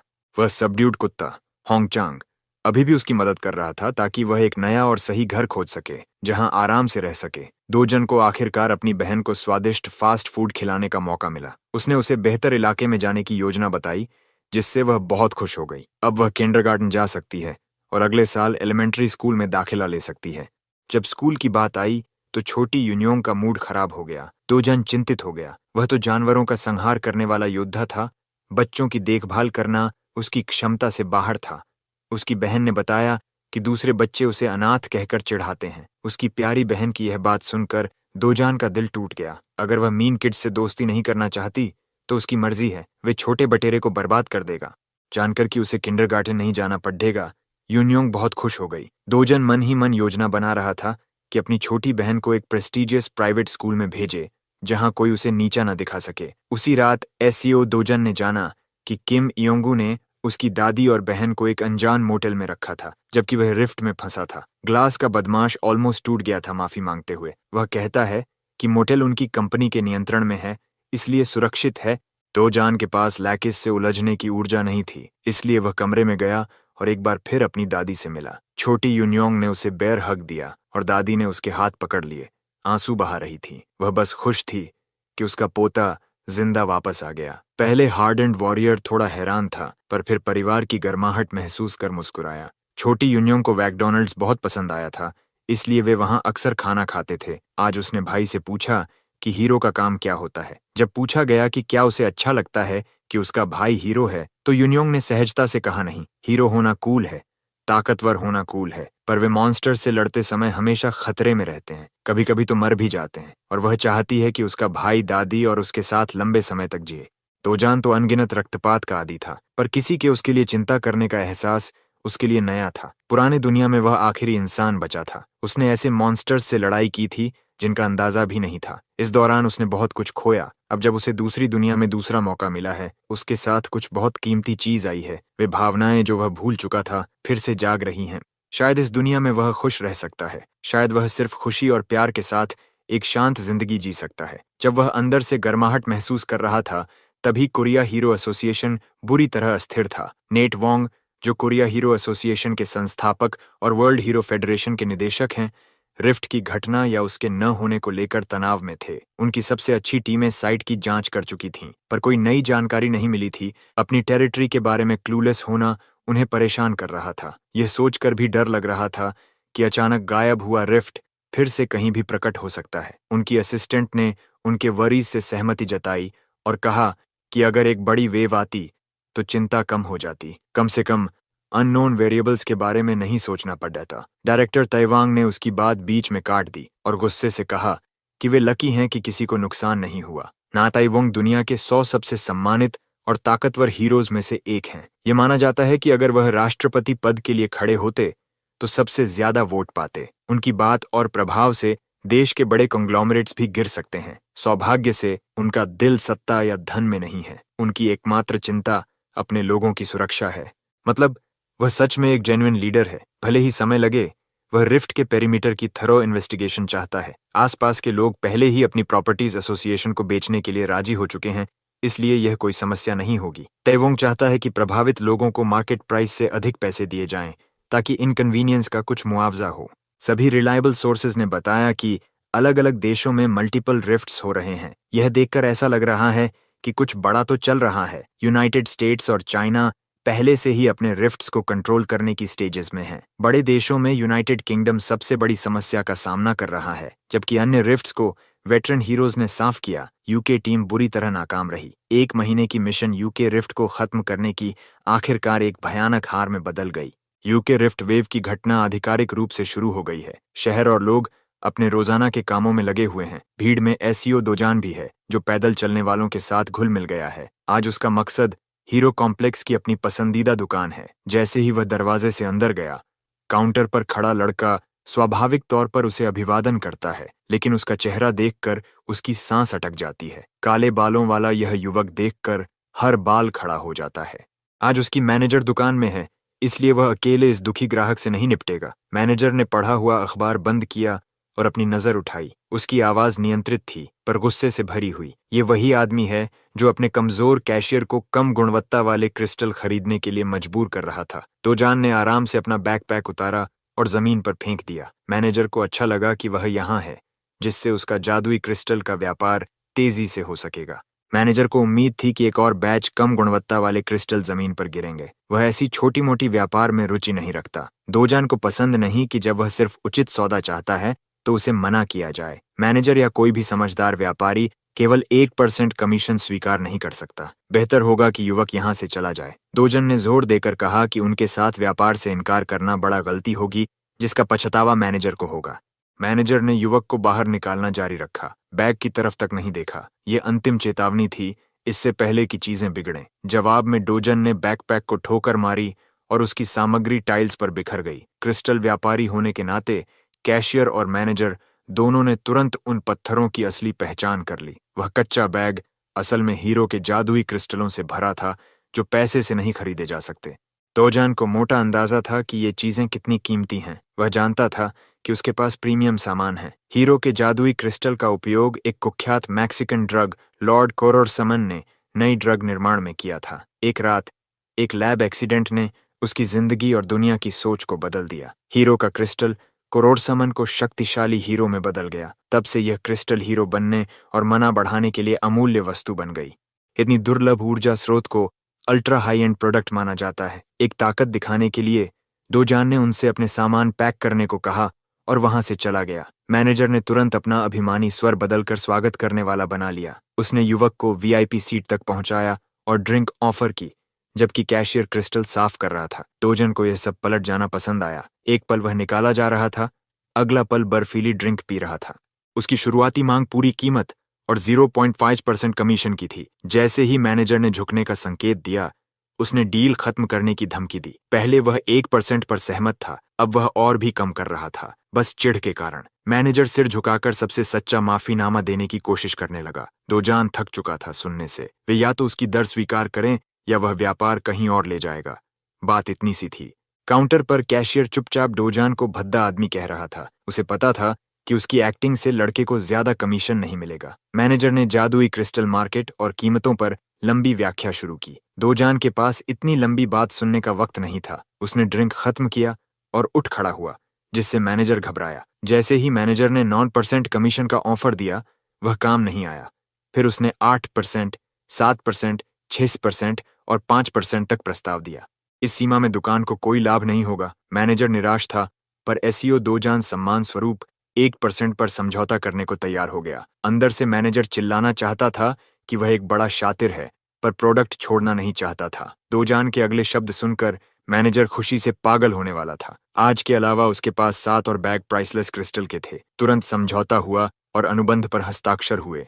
कुछ मिनट बाद 67 बिलियन वर्ण एसईओ दोजान के बैंक खाते में जमा हो गए, लगभग $48 मिलियन। इस रफ्तार से उसकी 110 बिलियन वर्ण की हवेली दूर नहीं लग रही। समस्या यह थी कि सामान्य गेट से अधिक उच्च ग्रेड क्रिस्टल लाना समय खपत था। अगर वह रिफ्ट जोन में स्वतंत्र यात्रा कर सके तो खजाने बेतहाशा जमा कर सकता था। इसी बीच फोन पर एक प्रशासनिक संदेश आया कि यूके के दक्षिणी क्षेत्र में वेव आउटब्रेक सार्वजनिक किया गया है। इस दौरान यूके की यात्रा पूरी तरह से प्रतिबंधित कर दी गई। वास्तविक समस्या पढ़कर दोजान का मन मैनेजर के साथ झगड़ा करने में नहीं लगा। पहले वह देश या एसोसिएशन से चाहे कोई भी हो, रिफ्ट को खुद बंद कर देता, पर अब वह वो आदमी नहीं था। उसके पास अधिक महत्वपूर्ण काम थे। आज रात की डिनर दोजान का था और वे महंगे मांस खाने जा रहे थे। छोटी यूनियों का मुंह सुअर और गोमांस के लिए पानी आ गया। महंगा मांस और रसदार साइड डिशेज लगातार टेबल पर आ रहे थे। दादी को कीमत देखकर चिंता हुई और उसने पोते से पूछा, क्या यह ठीक है? 100 ग्राम के लिए 250,001 बहुत महंगा था। दोजान ने उसकी चिंता को तुरंत खारिज कर दिया। क्रिस्टल की फसल से हुई कमाई के बाद वे जितना चाहें खा सकते थे, जिससे बैंक बैलेंस पर फर्क नहीं पड़ता। यूनियों के पहले काटने ने उसे इस शानदार मांस का दीवाना बना दिया। दोजान ने और मांस ग्रिल पर रखा। दादी चिंता से देख रही थी। और भी ताज़ा रिब्स, प्राइम रिबाई, स्ट्रिप लोन और स्कर्ट मीट जल्द ही आने वाले थे। अब तो स्केल ही बेकार लग रहा था। 2 और आधे लोग इतने खाने को कैसे खत्म कर सकते हैं? दादी मुख्य पात्र की भूख को कम आंक रही थी। अपनी चिंता दूर करने के लिए छोटी यूनियोंग ने दादी को महंगे व्यंजन ट्राई करने के लिए मना लिया। अपनी प्यारी लड़की की बात ठुकरा न सकी। दादी झुकी। एक काटने में सारी चिंता गायब हो गई। बाद में खुश परिवार ने मुस्कान और हंसी के साथ शानदार डिनर का आनंद लिया। दोजान को पता नहीं था कि एक आकर्षक युवती अभी अभी रेस्टोरेंट में आई थी। जहां वह से गुजरी, वहां के मेहमानों की गर्दनें लगभग मुड़ गईं। वह महिला एसईओ दोजान की तरफ बढ़ी और उसकी ध्यान आकर्षित किया। उसे बस थोड़ी बातचीत करनी थी, लेकिन दोजान ने उसे बीच में ही रोक दिया कि वह उसके परिवार के खाने में दखल दे रही है। अगर उसे कुछ कहना है तो खाना खत्म होने के बाद आए। हुनियन ने नाम कार्ड निकाला, उम्मीद कि वह उसके नाम से टोन बदलेगा, पर दोजान ने मांस पकाना और खाना जारी रखा, उसकी मौजूदगी को नजरअंदाज किया। प्रतिष्ठित एस रैंक हंटर ने अपना गर्व निगल लिया और रेस्टोरेंट की प्रतीक्षा कक्ष में बैठ गई। उसके आसपास के सामान्य लोग उसकी ओर देख रहे थे। वह हीरोइज्म की चोटी पर थी। न केवल वह देश की एस क्लास हीरो में चौथी थी, बल्कि दुनिया की सबसे खूबसूरत हीरो में भी टॉप 10 में गिनी जाती थी। हर आम नागरिक मन ही मन पूछ रहा था कि हुनियन को कौन इंतजार करवा रहा है। फुसफुसाते हुए, सबको नजरअंदाज करते हुए जुयन ने थोड़ी देर पहले हुई बातचीत याद की। जहां तक उसे पता था, एसईओ दोजुन ने अपना पहला गेट 2 महीने पहले पार किया था। वह बच गया और अब शक के घेरे में था कि वह जागरूक हो रहा है। वह मान लिया गया था कि वह मापो रिफ्ट हादसे में मर चुका था, पर वह यहाँ जिंदा था और परिवार के साथ खाना खा रहा था। इन सब बातों के अलावा युवक की एक तीखी नजर ने एस रैंकर जियन को सतर्क कर दिया था।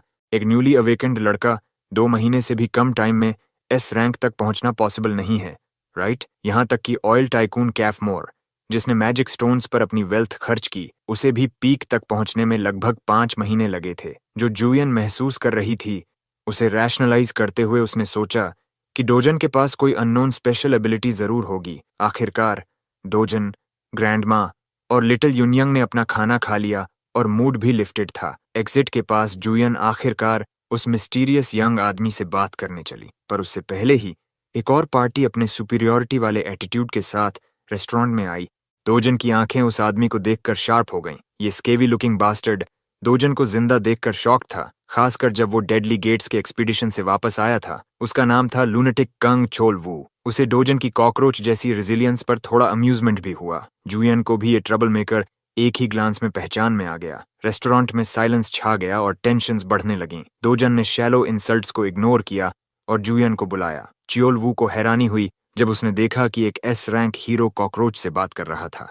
दोजान ने जुयान से कहा कि वो उसकी फैमिली का थोड़ी देर ध्यान रखे। उसे बस टैक्सी फ्लैग करनी थी ताकि वो ग्रैंडमा और लिटिल यूनयांग को सेफ घर तक पहुंचा सके। बेहतर होगा कि वो दूर हो जाए, क्योंकि दोजान को अभी एक मॉन्ग्रल से ओवरड्यू डेट कलेक्ट करना था। थैंकफुली हुनुआन एक बहुत रीजनेबल लड़की थी। उसने डोजान की बात मानी और ग्रैंडमा ऑफ लिटिल गर्ल को भरोसा दिया कि सब ठीक होगा। जुयान थोड़ा ऑकवर्ड खड़ी रही जब टैक्सी रफ्तार से रेस्टोरेंट से दूर हो गई। जैसे ही वे गए, रेस्टोरेंट में तेज चपड़ की आवाज गूंजी। अब जब उसके लव्ड वन सेफ थे, दोजन ने अपनी पीजी एक्ट छोड़कर कंग चियोलवू को स्लैप किया। उसकी स्पीड इतनी फास्ट थी कि चियोलवू को उसकी स्विंग तक महसूस नहीं हुई, बस उसकी चीक पर स्टिंग महसूस हुई। इस ह्यूमिलिएशन से गुस्साए चियोलवू ने रिटेलिएट किया। एक सर्वर ने लड़ाई रोकने की कोशिश की, डर के मारे कि अवेकनर्स रेस्टोरेंट को नुकसान पहुंचा सकते हैं, पर उसकी रीजनेबल रिक्वेस्ट पर भी उसे अनरीजनेबल वायलेंस मिला। लकीली उसे ज्यादा हार्म नहीं हुआ। दोजान ने सभी से बाहर जाने को कहा ताकि सेफ्टी बनी रहे। चेवू बहुत जल्दी ट्रिगर हो जाता है। वो मसल ब्रेन्ड इडियट है जिसे अच्छे ट्रैश टॉक का भी ज्ञान नहीं। इसी कारण उसे डोजान के थप्पड़ों का सामना करना पड़ा। पूरी तरह शॉक्ड होकर उसने डोजान के सिर पर एक और मुक्का मारा। कंग चियोल वू वो आदमी था जिसने ओरिजिनल एसईओ दोजान को एक गेट में बंद कर दिया था, मरने के लिए छोड़ दिया। भले ही डोजान को पर्सनल इंसल्ट नहीं मिला, लेकिन हमारा एमसी इस से गहरा रिजेंटमेंट रखता है और उससे बात करना चाहता है। चियोल वू ने हंसते हुए डोजान की ईविल स्टेप मदर को जिम्मेदार बताया। डोजन ने फोन निकाला और वीडियो ऐप रिकॉर्ड किया ताकि कन्फेशन का क्लियर और कंसाइज रिकॉर्डिंग मिल सके। इससे उसका फ्यूचर आसान हो जाएगा। ची वू फिर से नॉनशलांस से इंसल्ट हुआ। उसने अपने फिस्ट में पावर इकट्ठा किया, दोजन की मां को कहा और अनमैच्ड इंटेंसिटी से हमला किया। उसने से दोजान को खत्म करना चाहा, पर primitive attacks expert manipulation of QE के सामने टिक नहीं पाए। दोजान ने पंच को एक सॉफ्ट टच से रोका और उसके फिस्ट को एक इम्पेनेट्रेबल बाउंसी बैरियर की तरह दूर भेज दिया। कंग चियोलवू ने पहले कभी ऐसा एक्सपीरियंस नहीं किया। आमतौर पर वो ब्रूट फोर्स से हर चीज तोड़ देता था। अब वो कुछ ऐसा सामने था जो उसकी समझ से बाहर था। अचानक दोजान ने उसे जमीन पर धकेल दिया। रेस्टोरेंट में फिस्ट्स क्रैकिंग स्कल की आवाजें गूंजने लगीं। वही सर्वर फिर से पुलिस को कॉल करने की कोशिश कर रही थी, लेकिन उसकी फोन हटा ली गई। हुनुयान ने मुस्कुराकर उसे भरोसा दिलाया कि सब संभाल लिया जाएगा, पुलिस इन्वॉल्वमेंट की जरूरत नहीं। सर्वर को उसके कंफर्टिंग फेस से थोड़ी राहत मिली। कांग चियोलवू को स्लैप्स, स्क्रैचेस और पंचेस मिले, उसे सांस लेने का मौका भी नहीं मिला। जुयन के हिसाब से ये लो लाइफ बी रैंक हीरो था। उस रैंक के इतने कमजोर लोग बहुत कम होते हैं। इस हिसाब से डोजन ए रैंक हो सकता है। फिर भी फाइट एक तरफा लग रही थी। जब सिचुएशन और खराब होने लगी, हुनुयान ने दोजन को रोकने को कहा। वो वरीड थी कि अगर बीटिंग जारी रही तो कांग चिवू मर सकता है। दोजन ने उसकी बात मानी। गॉब्लिन गून की लिम्प बॉडी जमीन पर गिराई और हाथ साफ किया। जुयन ने पूछा कि डोजन कांग चिवू के बारे में कितना जानता है। दोजन ने कहा कि पूरी कहानी नहीं, पर इतना जरूर कि उसे बदला लेने का मौका मिला।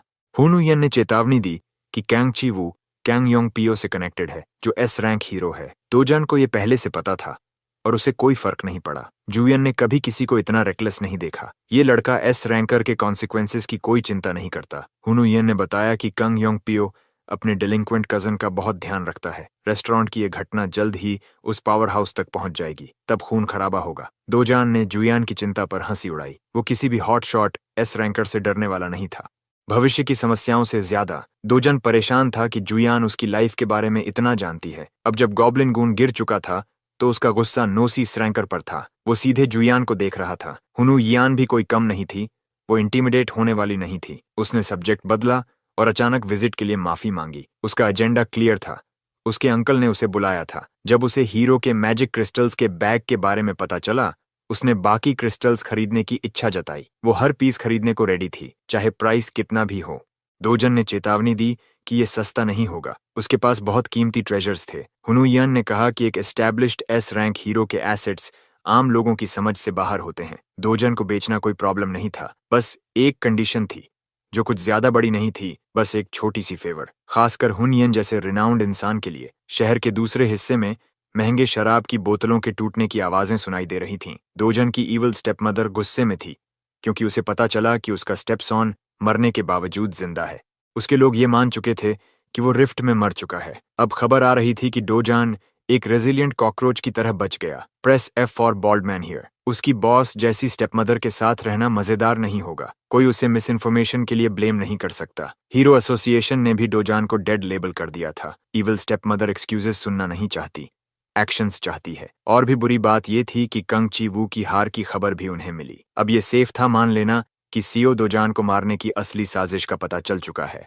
एविल स्टेपमॉम डर गई क्योंकि उसकी इम्प्लीकेशन होने वाली थी। उसे डोजन से डर नहीं था, पर यह डर था कि उसके फादर या हस्बैंड को इसके बारे में पता चले। वो सब कवर कर सकती थी, लेकिन अगर मीडिया में ये खबर आई तो उनके समूह की स्टॉक प्राइस गिर जाएगी। इसलिए उसने अपने लोगों को मीडिया इंटरसेप्ट करने का आदेश दिया। अगर वो फेल हुए तो टी ग्रुप और डब्ल्यू ग्रुप सारे डील्स और एडवर्टाइजमेंट्स बंद कर देंगे। सबसे पहले पुलिस को भी उनके पेरोल में होना था। इस मामले में ईवल स्टेपमॉम के लोग पहले ही सारे मेजर्स लेने लगे थे। इस बात से कुछ प्रेशर कम हुआ था। बल्डी डायरेक्टर ली ने फुसफुसाते हुए कहा कि चाहे जितने कवर अप जॉब्स करो, ये कोई फंडामेंटल सॉल्यूशन नहीं है। जो प्रॉब्लम है, पॉल डायरेक्टर के पास एक प्लान हो सकता है जो इस हेडेक को खत्म कर दे। बस उन्हें कैंग ची वू के कजन नोटोरियस कैंग योंगपियो का इस्तेमाल करना होगा। यहाँ तक कि स्टेपमॉम भी एस रैंकर के बारे में जानती है। कैंग चियोल वू भले ही हीरोज की दुनिया में ट्रैश के तौर पर जाना जाता हो, पर सब जानते हैं कि वो अपने पावरफुल कजन के कितना करीब है। असल में कैंग ची वू तो बस एक पॉन है जो अपने कजन के ऑर्डर्स पर सभी गंदे काम करता है। दोनों ही मेंटली मेस्ड अप हैं। अगर ची वू पुलिस के हाथ लगे और मीडिया ने उसे बुरी तरह स्मीयर किया तो एस रैंक हीरो की इमेज भी खराब होगी। असल में उसने इस पब्लिक रिलेशंस डिजास्टर को संभालने के लिए एक्शन भी ले लिया है। ईवल स्टेपमॉम ने फैसला कर लिया है कि वह जल्दी से कैंग योंगपियो से मिले। साथ ही HCS कैपिटल का कुत्ता होंग चोंग भी ओपनली दुश्मन के साथ अलायंस बना चुका है और अब दोजान के परिवार की देखभाल कर रहा है। इसलिए स्टेपमॉम को तुरंत प्रोसिक्यूटर चाहिए। जो भी उसके कैंप को छोड़ेंगे उन्हें फुल प्राइस चुकाना होगा। अगले दिन हम देखते हैं एक ग्रुप हीरोज का कोरिया के 37 रिफ्ट जोन्स में से एक में प्रवेश करना। उनमें से 5 जोन्स सिक्योर गेट्स में बदल दिए गए हैं। बाकी जोन्स में रेड्स सिर्फ उन हीरोज के लिए अलाउड हैं जो हीरो एसोसिएशन से जुड़े हों और उनके पास कोऑर्डिनेटेड स्केड्यूल्स हों। आज मिस यूनियन खुद एक टीम लीड कर रही है। अपनी एस रैंक आईडी के साथ उसके पास प्रैक्टिकली अनलिमिटेड एंट्रीज हैं किसी भी गेट में। फैंसी इक्विपमेंट और वेपन्स से लैस डाइवर्स क्राउड में एक लड़का था, पीटअप हुडी पहने। हुनियन ने टेम्पररी ग्रुप के लिए रैंक जोंग उन की क्लियो गिल्ड को चुना। एस रैंक्स हंट का हिस्सा बनना रेयर है, इसलिए सब एक्साइटेड थे। जुयन ने सोचा कि हुनियन बस मजे करना चाहती है और मसल्स स्ट्रेच करना चाहती है। असल में उसे पूरी सिचुएशन सेट करनी थी ताकि वो पीछे खड़े लड़के को गेट में क्लीन एंट्री दे सके। सीओ दोजुन ने अग्री किया कि वह अपना बाकी magic crystal stock market price पर बेच देगा अगर उसे रिस्ट्रिक्टेड रिफ्ट जोन में एंट्री मिले। वो सिर्फ ज्यादा पैसे कमाना चाहता है हायर लेवल जोन्स में हंट करके। रिफ्ट जोन्स ट्रेजर से भरे होते हैं, पर फियरलेसली प्रॉफिट के लिए इतने मुश्किल जोन में जाना पागलपन है। पर हुनियन को इससे फर्क नहीं पड़ता, उसे बस हीरो मैजिक क्रिस्टल्स चाहिए।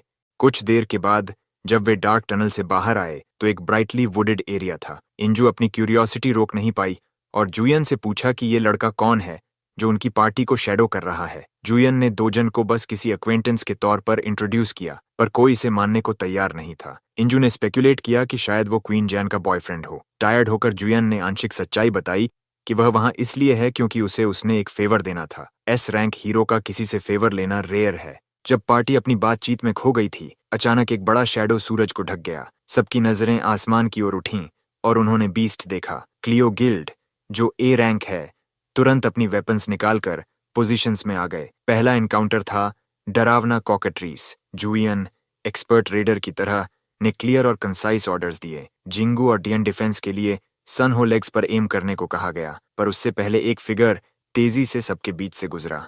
एक प्रभावशाली लीप के साथ उसने खुद को फ्लाइंग बीस्ट के करीब पहुंचा लिया। सो डोजन ने ग्रुप के प्लान्स को इग्नोर किया और बर्ड के साथ 1-on-1 लड़ाई के लिए लीप मारा। क्लियो हीरोज शॉक्ड थे, उन्होंने कभी इतना ब्रेजन लड़का नहीं देखा। डोजन ने अपनी फिस्ट में एनर्जी जमा की और पहला हमला करने को तैयार हो गया। गिल्ड मास्टर इंजू अपनी बैड लक को लेकर स्ट्रेस्ड थी। वे बैरली गेट के अंदर थे और एक ट्रबलसम ओपोनेंट सामने था। ग्रुप पोजीशन लेने से पहले ही डोजान ने अपना बैग जमीन पर गिरा दिया। जुयन ऑर्डर्स दे रही थी, लेकिन डोजान हवा में एक स्पीडिंग बुलेट की तरह बर्स्ट कर रहा था। वो एक एब्सोल्यूट स्पीड डीमन था। एक जंप में उसने बर्ड की एरियल एडवांटेज को न्यूट्रलाइज कर दिया। आसमान में उसने फील्ड कंट्रोल कर लिया। उसकी फायरी एनर्जी थिक और बर्निंग थी। बड़ी चिकन के पास अटैक ब्लॉक करने की स्पीड या रिएक्शन टाइम नहीं था। नतीजा था कि उसे फुल पावर पंच अपने बीक पर खाना पड़ा बर्ड जमीन पर गिर गया और ह्यूमन आसमान में था। ये पोएटिक रिवर्सल था। दोजन ग्रुप के सामने उतरा बिना एक भी पसीना बहाए। कॉकेट्रीस लगभग मर चुका था। उसके चेहरे पर दोजन के फिस्ट का निशान था। क्लियो गिल्ड वाले अपने एस रैंक कैरी के साथ डम फाउंडेड खड़े थे। उन्होंने ब्रुटैलिटी देखी जो आगे हुई। दोजन ने अपना पैर उठाया और बर्ड के सिर पर स्टॉम्पिंग शुरू कर दिया जब तक वो मीट पेस्ट न बन गया। ज्यादा लग सकता है, लेकिन कॉकेट्रीज को मारने के लिए यही फोर्स चाहिए। हर स्टॉम्प और किक के साथ स्कल क्रैकिंग और ब्लड स्पर्टिंग की आवाजें ग्रुप को डराने वाली थीं। अब इंजू सच में जानना चाहती थी कि वो लड़का कौन है। ऑनेस्टली जुयान खुद भी श्योर नहीं थी। उसे बस इतना पता था कि सेदोजान एक बहुत स्ट्रांग इंसान है। बस उसे स्ट्रांग कहना कम है। कुछ सिलेक्ट हीरोज ही ऐसे फीट्स कर सकते हैं। कॉकेट्रीज को एक ब्लो में मारना ऑर्डिनरी बात नहीं है। जुयन ने अपनी सिस्टर का जिक्र कर अचीवमेंट को डाउन प्ले किया। वो एलीट लिस्ट में आती है। फिर भी इंजू छुपे पावर हाउस की मौजूदगी को लेकर हैरान थी। जुयन ने यंग मैन्स मॉन्स्ट्रस पावर और डिसाइसिवनेस पर नोट किया। उसकी क्यूरियोसिटी गहरी हुई।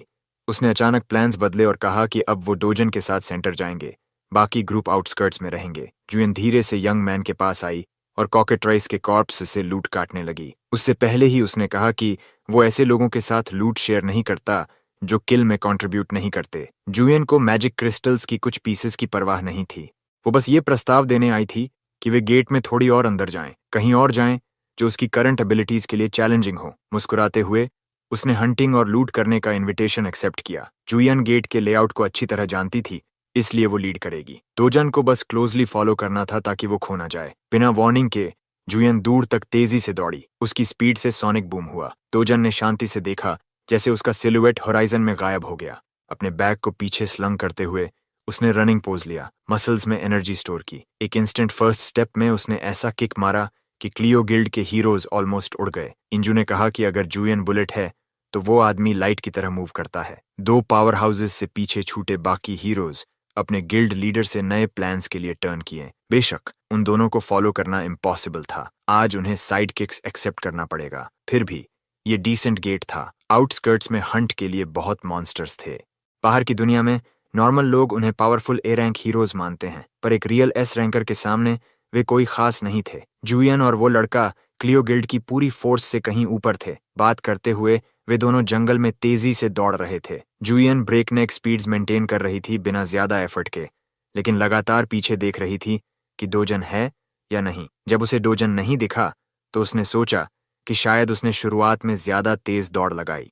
धीमे होने की सोच रही थी कि डोजान अचानक उसके पास आ गया और पूछा क्या वे और तेज जा सकते हैं। जुयन की कॉन्सेंट्रेशन टूट गई और ऑलमोस्ट गिर ही गई। उसने पहले कभी ऐसा महसूस नहीं किया था। कोई उसकी स्पीड में कम्पीट कर सकता है।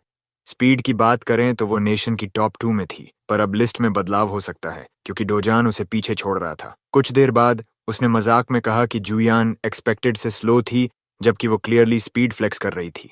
जब एस रैंकर ने ब्रेथ कैच की, डोजान ने होराइजन की ओर देखा। उनके सामने एक विशाल माउंटेन रेंज था जो आसमान को छू रहा था। पूछा गया कि उस रेंज के अंदर क्या है। जुयन का एक्सप्रेशन सीरियस हो गया। वो जगह थी थ्रिफ्ट के बॉस मॉन्स्टर कैसीरियन का लेयर। ये कैसीरियन एक 20 मीटर लंबा जायंट मॉन्स्टर है जो ड्रैकोनियन वाइवर्न जैसा दिखता है। जुयन तो इस बीस्ट को सब्जुगेट करने का विचार भी नहीं करना चाहती। आमतौर पर ऐसे मॉन्स्टर से लड़ने के लिए कम से कम 3 combat oriented S rank heroes चाहिए। तेजन को कैसीरियन के बारे में एक बात पता है कि इसमें इमेजिनरी ग्रेड मैजिक क्रिस्टल गिरने का चांस होता है, जो हाईएस्ट ग्रेड के ठीक नीचे का एक ट्रेजर है। इतने एंटाइसिंग रिवॉर्ड को पाकर वह इसे अपने हाथ से निकलने नहीं देगा। जाहिर है जियोन ऐसी रेकलेस आइडिया के खिलाफ है। खैर, सेदोजान उस ड्रैकोनिक बस्टर्ड से लड़ रहा है, चाहे वह साथ हो या ना हो। जुयन ने देखा कि वह बिना डर के जल्दी से माउंटेन्स की तरफ बढ़ा ताकि बीस्ट को मार सके। उसे लगा जैसे उसके पास उसके पीछे उस इंसैनिटी में फॉलो करने के अलावा कोई चारा नहीं है। कुछ खतरनाक इंतजार उस जोड़ी के लिए बॉस मॉन्स्टर के लेयर में है, जो इतनी अनफैथमेबल कॉन्फिडेंस के साथ उस बीस्ट को खत्म करने निकले हैं जो 3 एस रैंक हीरोज को भी प्रॉब्लम देता है। ये जेन को अंदर तक हिला देता है। जानती हो क्या और शॉकिंग है, जब वह साइट पर पहुंचती है तो पाती है कि वही क्रीचर कैसीरियन उसके पैर के नीचे डेड पड़ा है। फाइट पहले ही खत्म हो चुका था और उसे बिल्कुल समझ नहीं आ रहा कि क्या हुआ। हमारा लड़का आराम से क्रीचर की बॉडी से अपना नाइफ निकालता है, जिससे जुयन की बोलती बंद हो जाती है। जुयन सोचती है कि वह क्रीचर कोई आम बॉस मॉन्स्टर नहीं था। यहाँ एक बड़े हीरो पार्क हेल का जिक्र आता है जिसने कैसीरियन जैसी मॉन्स्टर्स को हंट करने में नाम कमाया। वह खुद एस रैंक है, लेकिन पहली बार कैसीरियन हंट पर जाने पर उसने 30 ए रैंक हीरोज को साथ लिया था, फिर भी वे सभी बीस्ट के सामने मारे गए। पार्क हेल अकेला सर्वाइवर था जो अपनी जान बचा पाया। तब से उसने मॉन्स्टर से रीमैच करने का फैसला किया, इस बार एक और एस रैंक और 100 ए रैंक हीरोज के साथ। यह लगभग एक छोटी आर्मी थी। फाइट बहुत ब्रूटल थी। उन्होंने क्रीचर के विंग्स पर फोकस किया ताकि उसकी फ्लाइट रोकी जा सके। कैसिरियन उस टाइम कई अटैक्स से ओवरवेल्म्ड हो गया। ये मुझे 100 आदमी बनाम एक गोरिल्ला वाले डिबेट की याद दिलाता है, और मेरा पैसा हमेशा लोगों पर होता है। यही आउटकम कैसिरियन फाइट का भी रहा, जिसे आखिरकार हराया गया। इसके बावजूद उस बैटल में बहुत कम हीरोज बचे थे। बाकी बीस्ट की रॉथ में मारे गए। डैमेज इतना ज्यादा था कि हेल की गिल्ड स्वीट लाइफ आज तक 3 साल बाद भी रिकवर नहीं कर पाई। और फिर वह एवरेज दिखने वाला लड़का बिना किसी मुश्किल के उसी कैसिरियन मॉन्स्टर को हरा देता है। मजेदार बात यह है कि जुयन को निरंतर घूरते हुए वह उसे याद दिलाता है कि वह प्रेशियस जेम्स नहीं पा सकती अगर वह फाइट कर ही नहीं रही। ये बात जुयन को परेशान करती है, लेकिन वह उस आदमी की रिडिकुलसनेस पर ज्यादा फोकस करती है। अगर वह यहाँ लड़ाई देखती नहीं तो कभी नहीं मानती कि वही कैसिरियन इतनी आसानी से एक आदमी ने मार दिया। दोजन ने क्रीचर की बॉडी से शानदार मैजिक स्टोन हार्वेस्ट किया और जुयन को बता दिया कि अब उसे किसी एस्कॉर्ट की जरूरत नहीं। वह बाकी वैल्यूएबल्स जैसे क्लॉज और टीथ लेने से इनकार करता है। वह उनको जुयन के पास रख देता है जैसे पेमेंट के तौर पर। जुयन भी सोचती है कि उसे बीस्ट से कुछ लेना नहीं चाहिए। शाम हो चुकी है और बाकी ग्रुप शॉक्ड है कि एक आदमी ने 3 bags full magic stones collect किए। ये इतनी बड़ी क्वांटिटी है कि कॉम्पिटेंट ए रैंकर्स को भी इतनी देर लगती। ये सोचते हुए सभी जुयन की ओर देखते हैं जो कंफ्यूज लग रही है। उनके वर्ड्स पर ए रैंक गिल्ड मास्टर भी हैरान है कि डोजन ने बिना प्रॉपर इक्विपमेंट के कैसिरियन को कैसे हरा दिया। इस अचीवमेंट के साथ डोजन कोरिया के हीरो रैंक्स में टॉप पर पहुंच जाता है, अनमैच्ड ताकत के साथ। ए रैंकर कहता है और बॉय इज बिल्ट डिफरेंटली, और सोचता है कि वह अपने लेवल का स्ट्रॉन्गेस्ट हो सकता है। एग्जॉस्टेड डोजन और बैग्स लेकर वापस आता है। एक दिन की हंटिंग में इतना सामान जुटाना ग्रुप के लिए अनबिलीवेबल है। वे सोचते हैं कि अगर इसे बाहर बताएं तो कोई विश्वास नहीं करेगा। डोजन की गॉड लाइक पावर को मैडनेस कहा जा रहा है। ग्रुप को कहा जाता है कि बाहर इस दिन की बात किसी को मत बताना। खूबसूरत एस रैंकर दोजान के पास आती है और बातें करती है। ग्रुपमेट्स उन्हें कपल समझते हैं, लेकिन वे असल में आर्ग्यूमेंट कर रहे होते हैं। वह यकीन नहीं कर पाती कि कोई जुयन को बोल सकता है। फिर दोजान बिना कुछ कहे एक बैग उसे देता है और क्वाइटली चला जाता है। गिल्ड मास्टर और ज्यादा अमेज्ड हो जाती है। जुयन क्रीचर को देखती है और कहती है कि डोजन फेमस होने से डरता है। वह चाहता है कि जुयन वैल्यूएबल्स रखे ताकि उसका नाम बाहर न आए। डोजन की यह बात दोनों को चौंका देती है। आयरनी यह है कि जुयन उसके बारे में जानने के लिए क्यूरियस हो जाती है। दूसरी जगह S ranker hello punching bag पर बीस्ट मोड में है। उसका असिस्टेंट उसकी रेज देखकर इम्प्रेस्ड है और उसे काल्म करने की कोशिश करता है। हेल अपनी गिल्ड स्वीट लाइफ का गिल्ड मास्टर है। असिस्टेंट बताता है कि हेल ने कैसिरियन हंट करने का स्ट्रीक बनाया है जो दूसरों से अलग करता है। वह हिस्ट्री में कैसिरियन को सबसे छोटे स्क्वाड के साथ हराने वाले हीरो के रूप में नाम दर्ज कराएगा। यही टाइटल डोजन के अलावा कोई नहीं ले सकता जब तक कि स्टीवन हॉकिंग जिंदा न हो जाए। गिल्ड मास्टर अपने अचीवमेंट्स पर खुश है, लेकिन गिल्ड 3 साल पहले से कमजोर हो चुकी है। फिर भी उसे खुशी होती है कि वह कैसिरियन को हराने वाला सबसे ताकतवर गिल्ड मास्टर है। उसकी बात असिस्टेंट भी सहमत होता है। फिर सीन कांग योंगपो के ऑफिस में आता है जो दोजन की घटना पर रिपोर्ट पढ़ रहा है। दोजन ने चाओल वू और योंगपो के कजन को हरा दिया है। चीवू की कोशिश थी उसे गेट में बंद करना, पर प्लॉट ट्विस्ट हुआ और अवेकनिंग हो गया। होंग हिजू, जो कोरिया की सबसे अमीर महिलाओं में से एक है, दोजान को टारगेट करती है। योंगपो को पता चलता है कि दोजान उसका स्टेपसॉन है। दोजान को तब परिवार में लिया गया था जब वह 7 साल का था, लेकिन हिजू के बायोलॉजिकल चाइल्ड के जन्म के बाद उसे बाहर निकाल दिया गया। योंगपो मजाक करता है कि पैसे होने पर भी उसे परिवार से निकाल दिया गया। हिट के लिए पेमेंट 3 बिलियन है जो उसके सामने छोटा है। ची वू अपनी लड़ाई में इतना घायल हुआ कि वह ब्लाइंड हो गया और परमानेंट डिसेबिलिटी में चला गया। ये डोजन की रूथलेसनेस दिखाता है। योंगपो कहता है कि वह ची वू के लिम्स काट देता और स्कल स्मैश करता अगर मौका मिलता। वह सोचता है कि डोजन उसके कजन से भी वर्स है। बातचीत में पता चलता है कि जुयान भी वहां थी और दोजान की मदद की। योंगपो ये जानना चाहता है कि डोजान में क्या खास बात है, पर असिस्टेंट को भी कुछ पता नहीं। केस क्वाइटली बंद कर दिया गया। योंगपो असिस्टेंट को क्रोधित होकर दोजन और जुयन के रिलेशन के बारे में पता लगाने का आदेश देता है। असिस्टेंट तुरंत इन्वेस्टिगेशन के लिए निकलता है। योंगपो गुस्से में चीजें तोड़ता है, सोचता है कि हीजू के लोग उसे ढूंढेंगे। वह खुश है कि वह इस जॉब को लेना चाहता है क्योंकि हीजू के पास एंड्रू टेट जैसा पैसा है। फिर सीन डोजन के घर आता है जो रेड के बाद वापस आ रहा है। वह खुश है कि उसने रिफ्ट में हंटिंग की गेट में नहीं। जुयन ने कहा कि लोग डोजान के बारे में पूछताछ करेंगे अगर पता चला कि उसने कासेरियन मारा है। वह वैल्यूएबल्स को छुपाने की सलाह देती है। डोजान बैग उसे देता है। उसे अलग रास्ता खोजने की जरूरत है ताकि जुयन की प्रॉब्लम न हो। रात को डोजान लग्जरी हाउस में सोने जाता है जो चुंग ने अरेंज किया है, लेकिन बाहर बहुत सारे शूज देखकर अलार्म्ड हो जाता है। वह अंदर जाता है और देखता है कि कई सूटेड मैन उसके परिवार वालों से बात कर रहे हैं। उनके बॉस की शक्ल जुजुत्सु काइजन के नामी की डिप्रेस्ड वर्जन जैसी है और वह दोजन को ईगल की तरह देख रहा है। यूनियोंग खुशी से अपने भाई का स्वागत करती है, लेकिन दोजन कंफ्यूज्ड है। प्रोसिक्यूटर पार्क चौलियोंग अपनी आइडेंटिटी अनाउंस करता है और बताता है कि डोजन का कनेक्शन चंगसो से है। इस वजह से डोजन को इमरजेंसी अरेस्ट किया जाता है, मनी लेंडिंग ऑर्गेनाइजेशन के मामले में, जो करप्ट सीईओ के कंट्रोल में है।